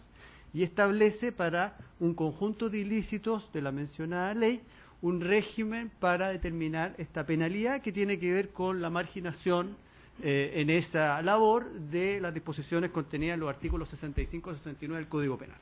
Los delitos son el artículo 8º, el artículo 9º, el 10º, el 13, el 14 y 14D artículos a los que estamos aludiendo la ley sobre control de armas. La segunda regla excluye, modificando el artículo primero de la ley 18.216, excluye la posibilidad de sustituir estas penas por alguna de las penas sustitutivas a la que la misma texto legal se refiere, a los mismos ilícitos, los de los artículos 8, 9, 10, 13 y 14. Todos estos casos tienen en común, y esto es importante hacer ver en lo que concierne más bien a la aplicación concreta, todos los casos, los tres que aquí se plantean, son casos de delitos o por los cuales se está acusando, o ya están en etapas posteriores, incluso, como ya veremos, por el delito de porte o tenencia. Es el delito del artículo 9º de la ley sobre control de armas. En el caso 2959 es la tenencia, el porte más bien de una escopeta calibre 12 y munición. En el caso 3062 también es una escopeta calibre 12 más munición. Se olvidó precedentemente en el alegato que me precede que además está acusado por una receptación de esa escopeta que tenía un encargo por robo. Y en el último caso, 3078, es un porte de un arma, una pistola 9 milímetros y munición, ¿no?, que está en una etapa más avanzada del proceso con un recurso de nulidad planteado. Nosotros, para empezar a enfrentar este problema, como se trata bien claramente de revisar los límites de la actuación legislativa, lo que queremos primeramente resaltar es cuáles son los objetivos que tuvo esta regla, más bien la modificación por la 20.813. Yo discrepo de lo que dicen los requirentes en el sentido de que no existe ningún antecedente que permita vislumbrar cuáles eran los objetivos. Si uno revisa sobre todo el segundo informe de la Comisión de Constitución del Senado, allí está claramente dicho que los objetivos en estos casos eran evitar la proliferación de armas ilícitas, dice, y desde luego evitar el uso de estas armas en circunstancias o hechos delictivos o que afecten la seguridad ciudadana. Como el centro de la cuestión, y más bien todo el régimen punitivo que se cuestiona aquí, porque estamos hablando de cuestionar tanto la forma en que se determina la pena como la posibilidad o la forma en que ésta se cumple, igual interesa en nuestro concepto revisar que esta regla, la 20.813, tiene por centro, y particularmente los reclamos que aquí están planteados, el delito del porte o tenencia de armas. Este delito, y aquí quiero hacer y apuntar un poco las finalidades de la modificación legal, este delito tiene una historia que yo creo que es pertinente hacer ver y desde luego que no está referida en ninguno de los requerimientos. Este delito, hasta antes del año 2005, es un delito que tenía una pena que iba del presidio menor en grado mínimo al presidio mayor en grado mínimo, ¿no? Estas penas eran desde 61 días hasta 10 años, ¿no? Y existía en esa época la posibilidad de, si había presupuestos justificados, ¿no es cierto?, de que no iban a ser utilizadas esas armas con determinados objetivos, atacar las Fuerzas Armadas, alterar el orden público o ocuparla en la comisión de otros delitos, de imponer una multa. El año 2005 esta regla sufrió una importante modificación también. En esa oportunidad se restringió también el campo o el marco penal del delito y quedó el mismo delito, el artículo 9, con un rango que iba del presidio menor en grado medio al presidio mayor en grado mínimo, de 541 a 10 años. Ese era el marco. Y subsistía la posibilidad de imponer una multa en el evento que elementos justificados, ¿no es cierto?, permitieran presumir fundadamente que no fueron utilizadas esas armas con los objetivos a los que ya hemos aludido. ¿Qué es lo que ha hecho la ley 20.813? Ha establecido este mismo delito, ha diferenciado el porte, en el sentido de que para el porte de ciertos objetos sujetos a control por la Ley de Control de Armas se impone una pena de un solo grado, presidio menor en grado máximo, que el porte y tenencia de armas al que corresponden todos los requerimientos que aquí se discuten, y respecto de otros elementos como municiones y otros que puedan ser utilizados en la fabricación de estas armas, se establece también una penalidad de un puro grado, ¿no? Presidio menor en grado medio. Entonces esta regla, la ley 20.813, excluyó el grado máximo, ¿no es cierto? No se puede llegar al grado máximo, no se puede pasar al presidio mayor en el castigo de este delito, y excluyó asimismo el grado mínimo establecido, que era el presidio menor en grado medio. Y nos quedamos con una pena que consta de un solo grado, ¿no? Una sola pena. Asimismo, esta disposición, como se sabe, la 20.813, despenalizó algunas conductas, varias, ¿no es cierto?, que antiguamente constituían ilícitos penales. Sobre esto algún debate hubo en esta sede, ¿no es cierto?, al revisar preventivamente la regla y como quedó plasmado en la sentencia correspondiente al rol 2770. Lo que nosotros hemos dicho es que evidentemente esta reforma legal lo que ha tenido por objeto es establecer o imponer un tratamiento más riguroso a este tipo de delitos, ¿no? Evidentemente lo que hay acá es la idea, ¿no es cierto?, el objetivo, que en nuestro caso nos parece además constitucionalmente aceptable, de entregar o responder penalmente en un sentido más riguroso respecto de estos delitos. Y con la particularidad, excelentísimo tribunal, de que aquí no se ha acudido al mero expediente de aumentar la pena. Como sabemos, bien podría, por ejemplo, haberse propuesto o haberse llevado a cabo una determinación penal que nos pusiera en el grado máximo, con lo que evidentemente, sin decirlo, digamos, quedamos igualmente fuera del campo de la ley 18.216. Pero lo que ha hecho el legislador en este caso es, buscando este objetivo que nos parece constitucionalmente lícito, endurecer el tratamiento punitivo, por las razones que ya hemos puesto, los objetivos perseguidos, buscando caminos alternativos al mero aumento de las penas. Y esos caminos alternativos tienen que ver, naturalmente, con la forma en que se determina la pena y con la forma en que se cumple esta. Si es posible o no imponer o sustituir la pena privativa de libertad. Excelentísimo Tribunal, el Ministerio Público, por voz de su máxima autoridad, en numerosas ocasiones ha promovido la necesidad de reformar el Código Penal, como todos sabemos. La realidad es que las modificaciones legales normalmente van ocurriendo en la medida que las necesidades sociales y, ¿no es cierto?, el pulso de la actividad legislativa va motivando la modificación de ciertas áreas, en este caso del derecho penal. Esto significa, naturalmente, que hay áreas de este derecho que son o actualizadas o modificadas y hay otras que se mantienen en condiciones, a veces, ¿no es cierto?, sabemos, provenientes incluso del siglo XIX. Pero estas diferencias, como no es demandable en términos constitucionales de que se reforme toda la legalidad penal, estas diferencias que surgen producto de las modificaciones que las demandas de la propia convivencia imponen al trámite legislativo, no supone una infracción constitucional. Lo que aquí ocurre es que el legislador ha estimado que existe una necesidad de reformar los delitos de sobrecontrol de armas, persiguiendo objetivos a este respecto que nos parece son constitucionalmente lícitos y utilizando mecanismos alternativos al puro aumento de las penas.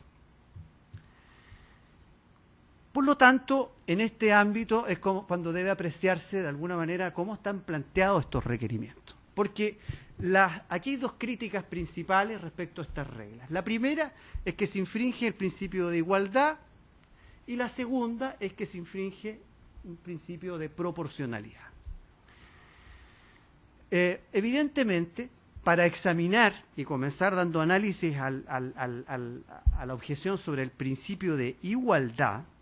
lo primero que hay que hacer es establecer el presupuesto básico, ¿no? Establecer una categoría de iguales sobre los cuales establecer la existencia o no de una diferencia de trato. Nosotros lo hemos dicho en todos estos requerimientos, nos parece que la proposición de los requirentes a este respecto es altamente deficiente, ¿no?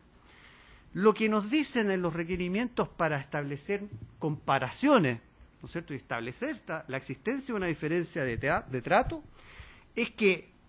existe una categoría, ¿no es cierto?, de delitos de peligro, dice, del que formaría parte el delito del porte o tenencia de armas, dentro de la cual existen otros delitos que tendrían o protegerían igual bien jurídico y tendrían aproximadamente la misma penalidad y sin embargo tienen, por ejemplo, respecto del artículo 17b y la forma de determinación de las penas, un trato diferenciado. Y nos pone como ejemplo, por ejemplo, el delito de asociación ilícita, el porte de arma cortante, el manejo en estado de ebriedad. Pues bien, tomando primeramente, y para desarrollar mis argumentos, respecto al artículo 17b de la Ley sobre Control de Armas, a este respecto, la deficiencia de la proposición resulta evidente, desde que, de hecho, los tres delitos enunciados no parecen tener las características de similitud que permitan de verdad ponerlas como parámetros para determinar la existencia de una diferencia de trato. Creo que el manejo en estado de ebriedad no está dentro del mismo rango del control de armas, asociaciones ilícitas u otros, ¿no? Me parece que no hay en rigor, no nos entrega argumentativamente los requirentes ninguna base sobre la cual establecer dicha diferencia. Por el contrario, la categoría de delitos de peligro como noción o premisa sobre la cual establecer esta diferencia de trato es muy deficiente porque es una categoría amplísima, ¿no? Es una categoría amplísima que tiene que ver con la clasificación, ¿no es cierto?, de los delitos, entre, sabemos, delitos de lesión o delitos de peligro, concreto o abstracto, pero que apunta a la forma en que el tipo penal recoge la lesión al bien jurídico que se resguarda con el respectivo delito. Es una categoría amplia que cubre diversos tipos de bienes jurídicos, como sabemos. Típicamente hay delitos, por ejemplo, de peligro abstracto como el incendio, el manejo en estado de ebriedad, una amplia gama de delitos de peligro en materia de delitos económicos, en delitos medioambientales. La verdad es que la amplitud, creo, deslegitima la propuesta que hacen los requerentes para establecer esta supuesta diferencia de trato. Por el contrario, el artículo 17b, que es el que estamos analizando ahora, establece un mecanismo para hacer una determinación de la pena que hoy en día, excelentísimo tribunal, cubre también, en términos bastante similares, por ejemplo, los delitos de la ley de tránsito, como sabemos, ¿no? Las modificaciones últimas, sobre todo el delito de manejo en estado de ebriedad, contiene un régimen de determinación de penas bastante parecido al que aquí se está examinando. Modificación, ¿no es cierto?, introducida por la ley 20.770. Asimismo, hoy en día, por ley 20.931 de reciente vigencia, se estableció un mecanismo idéntico al que aquí se examina para la determinación de las penas de hurto, robo, algunos tipos de abigeato y receptación.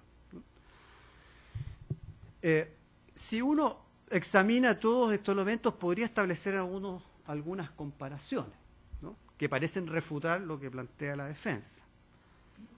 Respecto, por ejemplo, del hurto,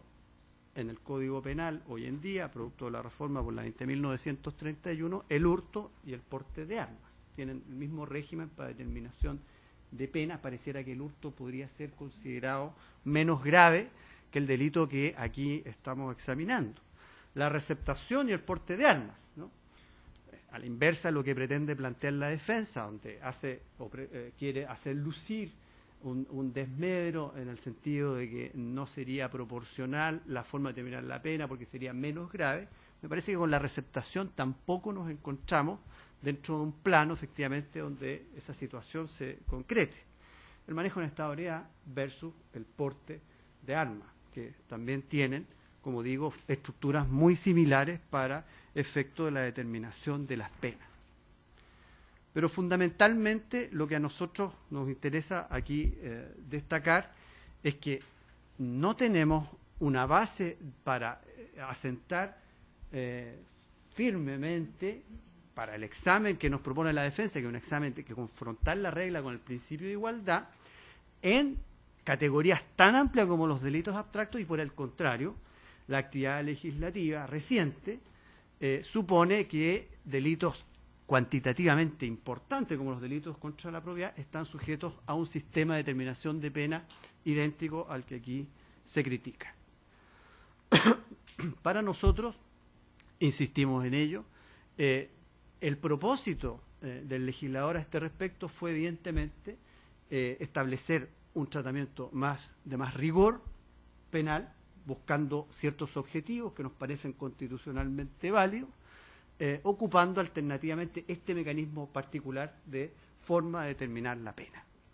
Efectivamente, subsiste a este respecto la posibilidad, tanto en el caso del artículo 17b como otros a los que haremos alusión más adelante, excluye o permite sortear esta restricción en la forma de determinación de la pena cuando concurre el atenuante del 11 número 1. ¿No? Y me hago cargo de esto que hemos escuchado precedentemente. Como se sabe, la atenuante en cuestión es lo que se llaman eximentes incompletas, ¿no? Es decir, cuando se recogen o se alegan algún tipo de eximente excluyente de antijuridicidad, es decir, excluyendo en definitiva la conformación del injusto penal, y esto no se completa, entonces uno puede postular a tener un atenuante del 11 número 1, ¿no? Creo que es pertinente hacer la diferencia porque evidentemente dentro del trato, de la forma de determinar la pena, estas cuestiones están excluidas porque inciden y tienen conexión con otras cuestiones distintas a las atenuantes, que son las eximentes de responsabilidad. En la segunda crítica que se hace dice que no tiene fundamento razonable esta supuesta diferenciación. Nosotros ya cuestionamos la base de la crítica, pero aquí tampoco surgen elementos que permitan acompañar o asentir así nomás, digamos, lo que está dicho en los requerimientos. básicamente a lo que se alude es una suerte de falta de justificación, falta de fundamentos para la modificación legal, ¿no? Yo creo, me parece a mí que esto es muy controvertible, porque si uno examina el segundo informe al que ya hemos aludido, que es un informe extenso, ¿no es cierto?, allí están las referencias que se tuvo durante la tramitación legislativa. Ese informe es de noviembre, me parece, del 2014, a cómo fueron escuchados, ¿no es cierto?, durante la tramitación legislativa diversos ministerios, ¿no es cierto?, Justicia, Defensa, Interior, organismo autónomo, el mismo Ministerio Público, federaciones deportivas, federaciones de caza, decenas de asesores y otros organismos quienes entregaron numerosos informes sobre estas modificaciones legales. Me parece que pretender sostener y una suerte de deficiencia de fundamentación o justificación en la reforma es desmerecer un poco aquello que está plasmado y que se puede consultar fácilmente, ¿no es cierto?, en la historia de la ley. Pero además, cuando uno habla de falta de justificación, no puede eludir, creo, sobre todo en esta materia,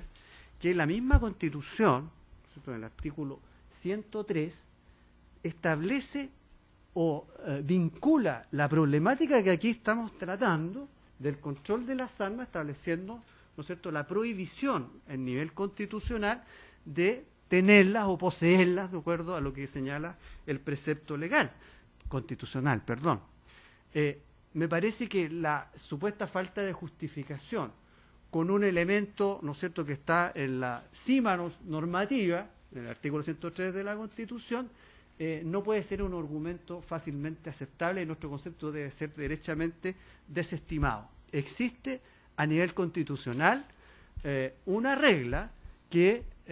está a la par con las disposiciones legales precisas que estamos aquí refiriendo y una preocupación entonces de ese nivel a la que necesariamente se debe atender. Luego, difícil resulta aceptar que las modificaciones legales o lo que concierne a este tipo de delitos carezca de justificación o razonabilidad, como se ha dicho, en el sentido de falta de fundamentos. Y por último, se cuestiona respecto de este delito una supuesta falta de idoneidad. Aquí lo que se dice, si uno lee bien y lo que hemos escuchado, se apunta fundamentalmente a decir la pena privativa de libertad no cumple el propósito que se busca. Entonces, la verdad es que aquí hay una confusión de planos, y nosotros lo hemos dicho así en todas nuestras contestaciones. Hay una confusión de planos porque lo que hay aquí es una crítica a la pena privativa de libertad en general, ¿no? De hecho, uno de los motivos o argumentos que se esgrimen por parte de los requirentes tiene que ver con la finalidad de esta pena privativa de libertad y se hace alusión a lo dispuesto en el artículo 5, número 6 de la Convención Americana de Derechos Humanos. En el fondo, ¿qué es lo que se dice? Cualquier finalidad de las penas, en este caso, no se cumplen porque es peor, ¿no es cierto?, tener personas en la cárcel que buscar otros mecanismos para eventualmente resocializarlos, ¿no es cierto?, o volverlos a la convivencia social y pacífica.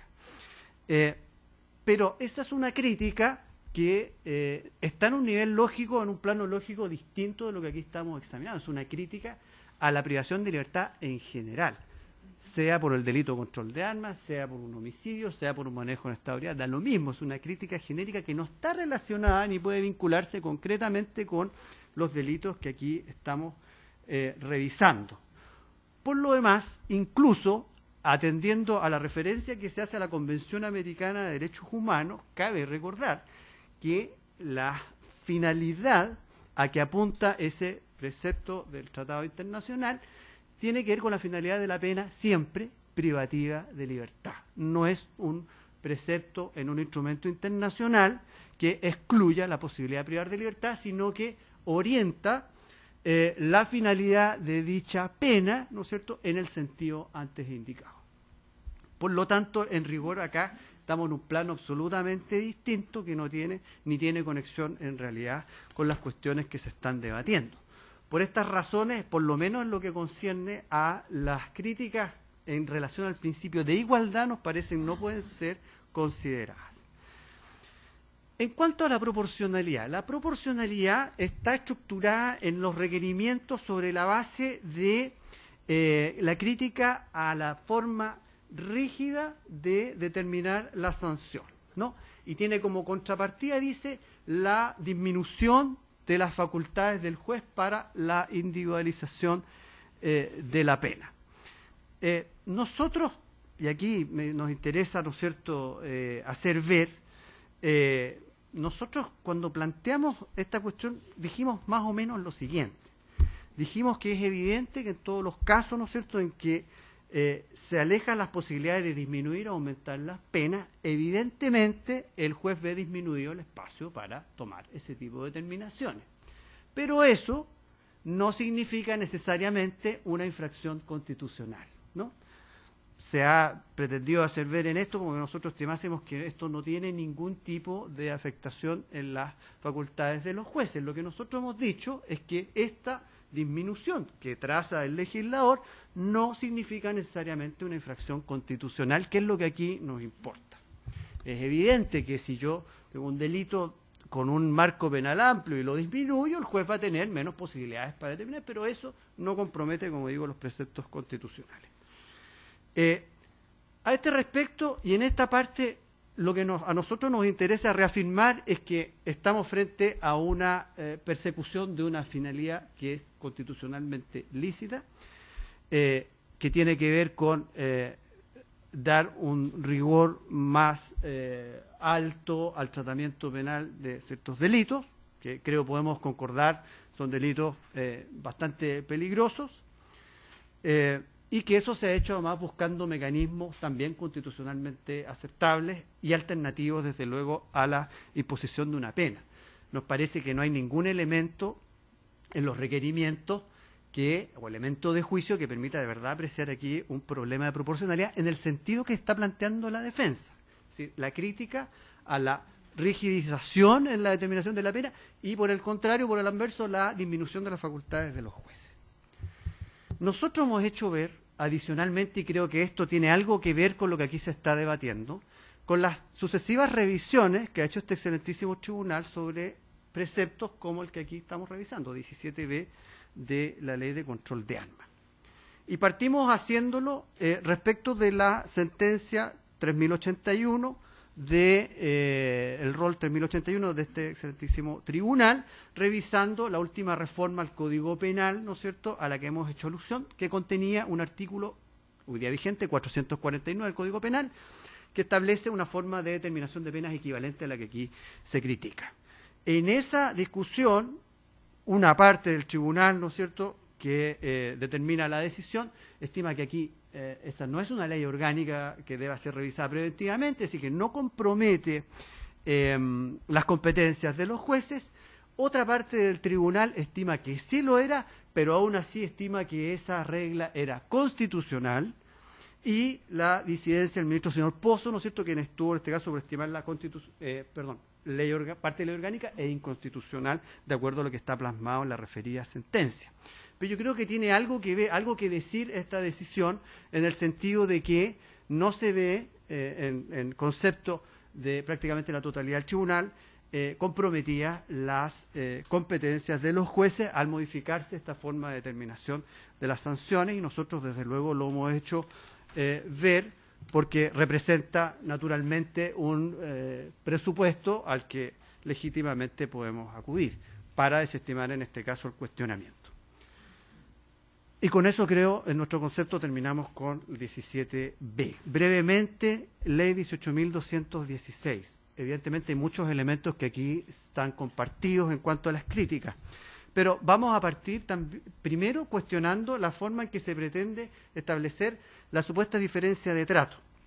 que es lo que nos dice la defensa. La defensa nos propone una comparación de los delitos de control de armas con aquellos que están mencionados en el mismo artículo primero de la Ley 18.216. ¿No es cierto? Dice el artículo 141 del Código Penal, incisos tales y cuales, secuestro, ¿no es cierto?, delitos sexuales graves, ¿no?, homicidio, y nos pone en comparación, ¿no es cierto?, con este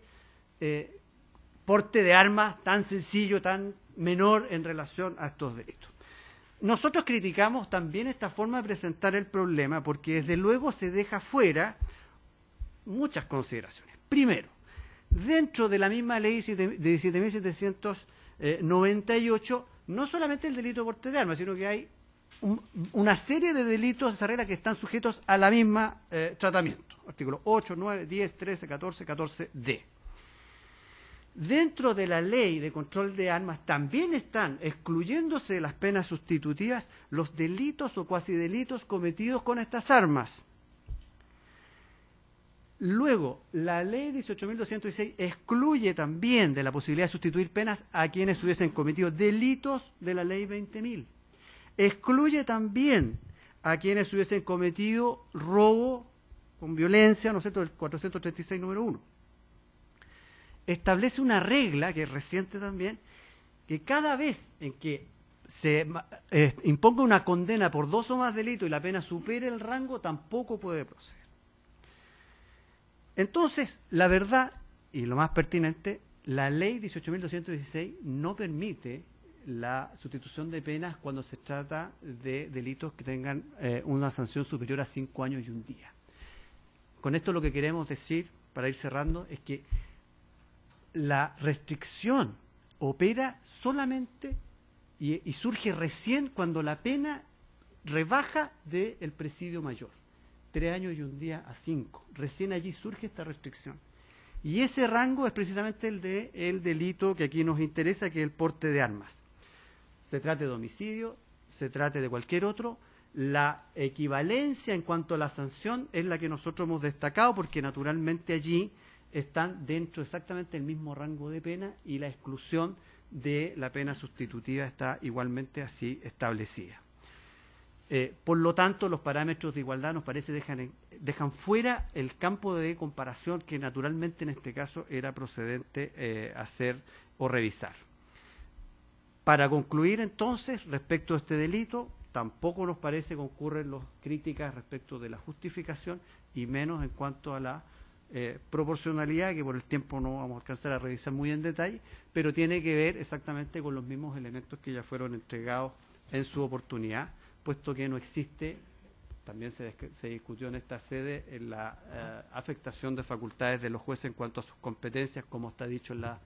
fallos ya referidos. Por todas estas razones, terminando mi alegato, solicito nuevamente que se desestimen los requerimientos. Muy bien, muchas gracias. ¿Alguna pregunta, señores ministros? Ministro Aróstiga. Al representante del Ministerio Público, por favor, el colega Ferrera. Y en relación especialmente al primer caso, al rol 2959, que se trata de un caso de un detenido, ¿no?, en la noche por personal de Carabineros, con una escopeta calibre 12 y se le pidieron a este joven de 22 años las autorizaciones y no las excedió y por lo tanto por eso lo acusa el Ministerio Público. ¿Esos son los hechos? Yo tengo, si usted me permite, en ese caso está presentada la acusación. Sí, sí. Si usted me da un segundo, yo le puedo leer precisamente cuáles son los hechos de la acusación. No, Quiero que la descripción de hechos que se quiero hizo... que usted lo tenga claro. No yo, acá nosotros lo tenemos en el expediente. Ya, está bien. A fojas 45. Bueno, me pregunto por qué. Porque si bien no está requerido el tipo penal, el artículo 9, ahí el artículo 9 exige las autorizaciones de los artículos 4º o 5º, según corresponda. ¿Estamos bien? ¿Sí? ¿Cuál de esas 2 autorizaciones no habría exhibido el acusado? La del artículo 4º o 5º. ¿Por qué le pregunto esto? Porque existe específicamente en el artículo 11 de la Ley de Control de Armas, leo, el delito de porte ilegal de armas, el artículo 11, sin la autorización del artículo 6º, cuya sanción es una multa administrativa de 7 a 11 unidades tributarias mensuales y que no está excluida de los beneficios de la ley 18.216. ¿Me podría contestar usted por qué en ese caso, es una mera curiosidad, para tener un marco completo del caso, por qué esta persona se le está calificando esos hechos en el artículo 9 y no cuadraría con el artículo 11. Bueno, el artículo noveno, primero se refiere a las autorizaciones, que son las autorizaciones, ¿cierto?, entiendo básicamente de traslado de las armas, porque las inscripciones están en el artículo quinto, ¿no? Entonces dice sin las autorizaciones a que se refiere el artículo cuarto o sin la inscripción establecida en el artículo quinto. Entonces, en el artículo 11 de la misma norma, la situación dice los colegas, los permisos para su posesión. Si quiere la ley el artículo 11. Sí. Sí. No. Bueno, dice, los que teniendo el permiso para su posesión o tenencia, portar o trasladar en armas de fuego de la señalada en la letra B del artículo segundo, fuera de los lugares autorizados para su posesión o tenencia y sin alguno de los permisos establecidos en los artículos quinto y sexto sancionados con una multa, serán sancionados con una multa. Yo entiendo que los policías lo que hicieron al controlar a esta persona, que dice efectivamente estar ocupando el arma para la caza, lo que hacen primeramente es requerirlos, como se hace normalmente en estos casos, primero saber si tiene autorización para portarla, en cuyo caso no existía, naturalmente, y en virtud de eso se le formaliza. Yo desconozco más detalles del caso como para poder atender muy acabadamente su consulta, pero entiendo que esa es la situación y de acuerdo a la descripción de hechos estaríamos dentro del tipo penal del artículo 9.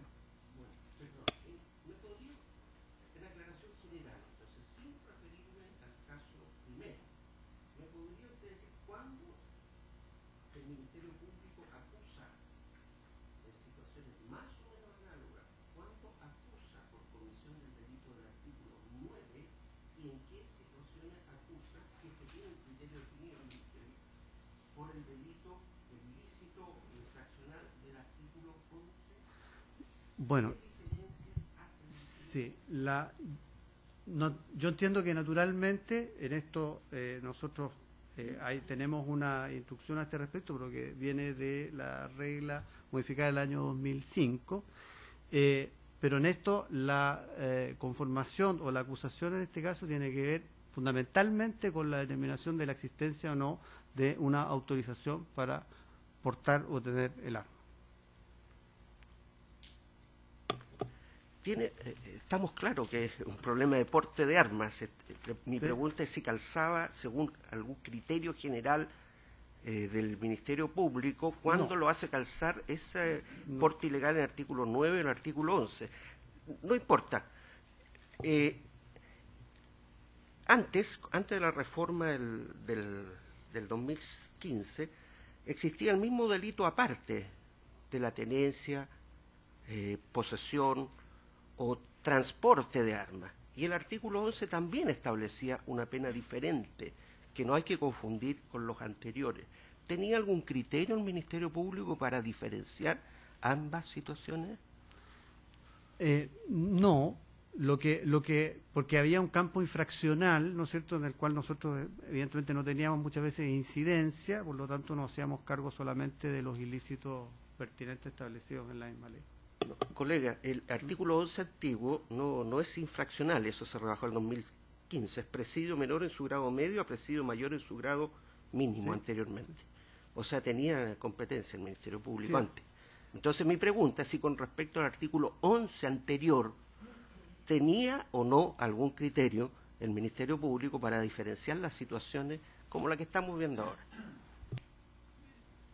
Yo el examen que he hecho no había un criterio de diferenciación en los términos que usted me está preguntando.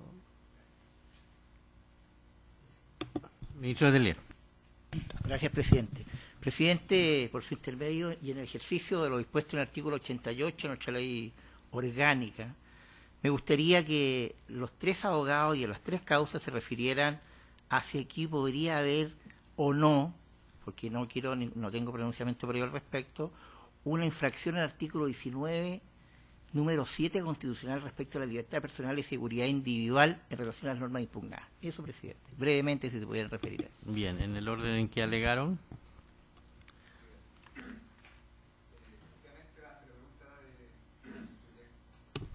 Ahí sí. Ante la pregunta que se plantea, evidentemente, uno de los efectos que tuvo, ¿cierto?,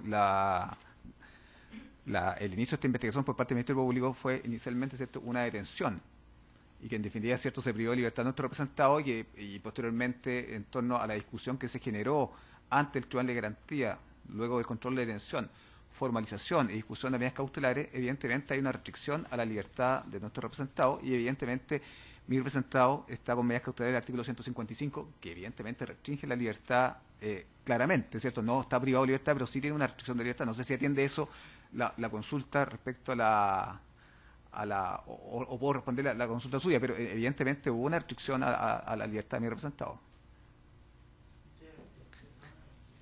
Yo estoy preguntando, señor abogado, en relación a si la aplicación de las normas impugnadas, la 18.216 y la otra norma respecto a la ley de control de armas, podrían eventualmente, sí o no, respecto a lo que ustedes nos señalen, nos ilustren, poner en perturbación o amenaza el 19 número 7 de la libertad personal y seguridad individual de las personas. Eso. Esa es mi pregunta. Sí, evidentemente es así. Ahora entiendo la pregunta, su señoría. De acuerdo al ejercicio legal de la aplicación que nosotros hicimos en atención, ¿cierto?, a la segunda norma impugnada fundamentalmente, este marco rígido donde se desplaza de los artículos 65 y 69, evidentemente existe una situación bastante compleja en torno a la libertad de la persona. Evidentemente no puede haber aplicación de la letra A del artículo 15 de la ley 18.216 y esta pena va a ser prioridad de libertad. Gracias. Abogado. Gracias, señor presidente. Efectivamente, su señoría excelentísima, como lo desarrollé en alegato, una de las consecuencias inmediatas que conlleva la supresión de cualquier pena sustitutiva respecto de un imputado dentro de un proceso penal por la imputación de un delito en el contexto de la ley de control de armas, en el caso concreto, artículo 9, es una afectación directa a la libertad personal, garantizada constitucionalmente el artículo 19, número 7. Y no cabe ninguna duda que no solamente es un efecto y una consecuencia inmediata que va de la mano con los argumentos de razonabilidad, de justificación y de injusticia que puede generar, digamos, una introducción de esta naturaleza al privar derechamente por una decisión legislativa la posibilidad que una persona opte una pena sustitutiva.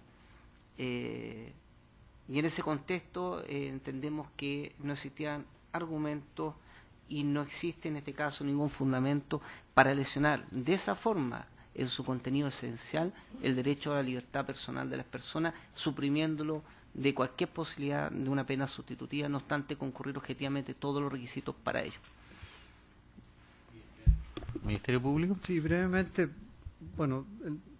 nadie dice la regla, no sé, que nadie puede ser privado de su libertad, sino en la forma y en las condiciones establecidas en la Constitución y en las leyes. Nos parece que de algún modo reconduce la revisión de las disposiciones legales a las que ya hemos aludido, de manera que por las razones expuestas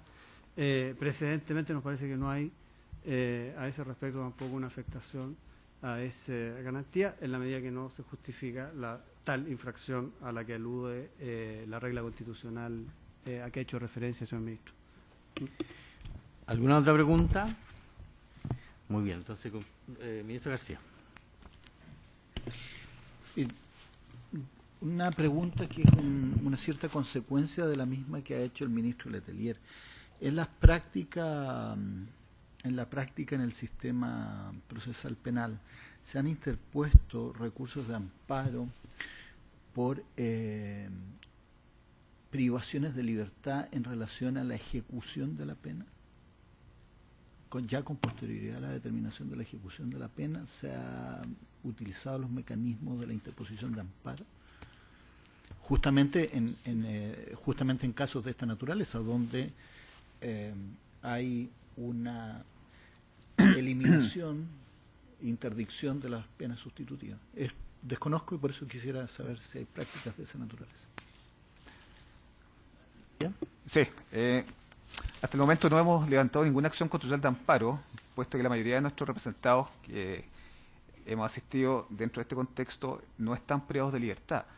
Existe todo un proceso, ¿cierto?, de acuerdo a las gestiones pendientes que están en acusación y un par que están, ¿cierto?, con recursos ante la excelentísima Corte Suprema. Pero dentro del contexto, salvo, ¿cierto?, el del segundo bloque, que viene por 2 delitos, todavía no tenemos una situación fáctica distinta que efectivamente, ¿cierto?, poder evaluar la acción constitucional, ¿cierto?, no ha sido pertinente. Señor presidente, efectivamente yo tampoco conozco en etapa de ejecución, vía amparo constitucional, poder restablecer, digamos, el imperio del derecho y esta posibilidad de la libertad personal que tienen las personas, porque sobre todo esta modificación tiene un impacto importante en lo que es la ejecución de la pena. Mi representado en este caso del año 2015 está con arresto domiciliario. Sin duda es un escenario que va a tener que enfrentar en caso de que prospere, digamos, la imputación del Ministerio por este delito, Ministerio Público por este delito, que necesariamente a una persona que está totalmente socializada tiene que enfrentar un juicio oral con la única posibilidad de que su pena sea de encierro, lo cual obviamente no solamente afecta a la libertad personal previa, sino que también afecta a todo el proceso de ejecución penal, porque precisamente donde se analizan todos los factores de reinserción social, de que las penas sean progresivas, pero progresivas hacia la libertad de las personas, quedaría absolutamente vedado, digamos, también en ese marco de ejecución de pena, el análisis por parte de los jueces de fondo por esta introducción de esta norma supletoria de tales penas sustitutivas. Gracias. ¿Ministerio Público? Sí, no conozco ningún caso que se haya planteado en esos términos recursos. ¿Alguna otra pregunta? No. Muy bien, entonces concluimos la vista de estas causas. Vamos a hacer un alto de 10 minutos y continuamos con las otras dos.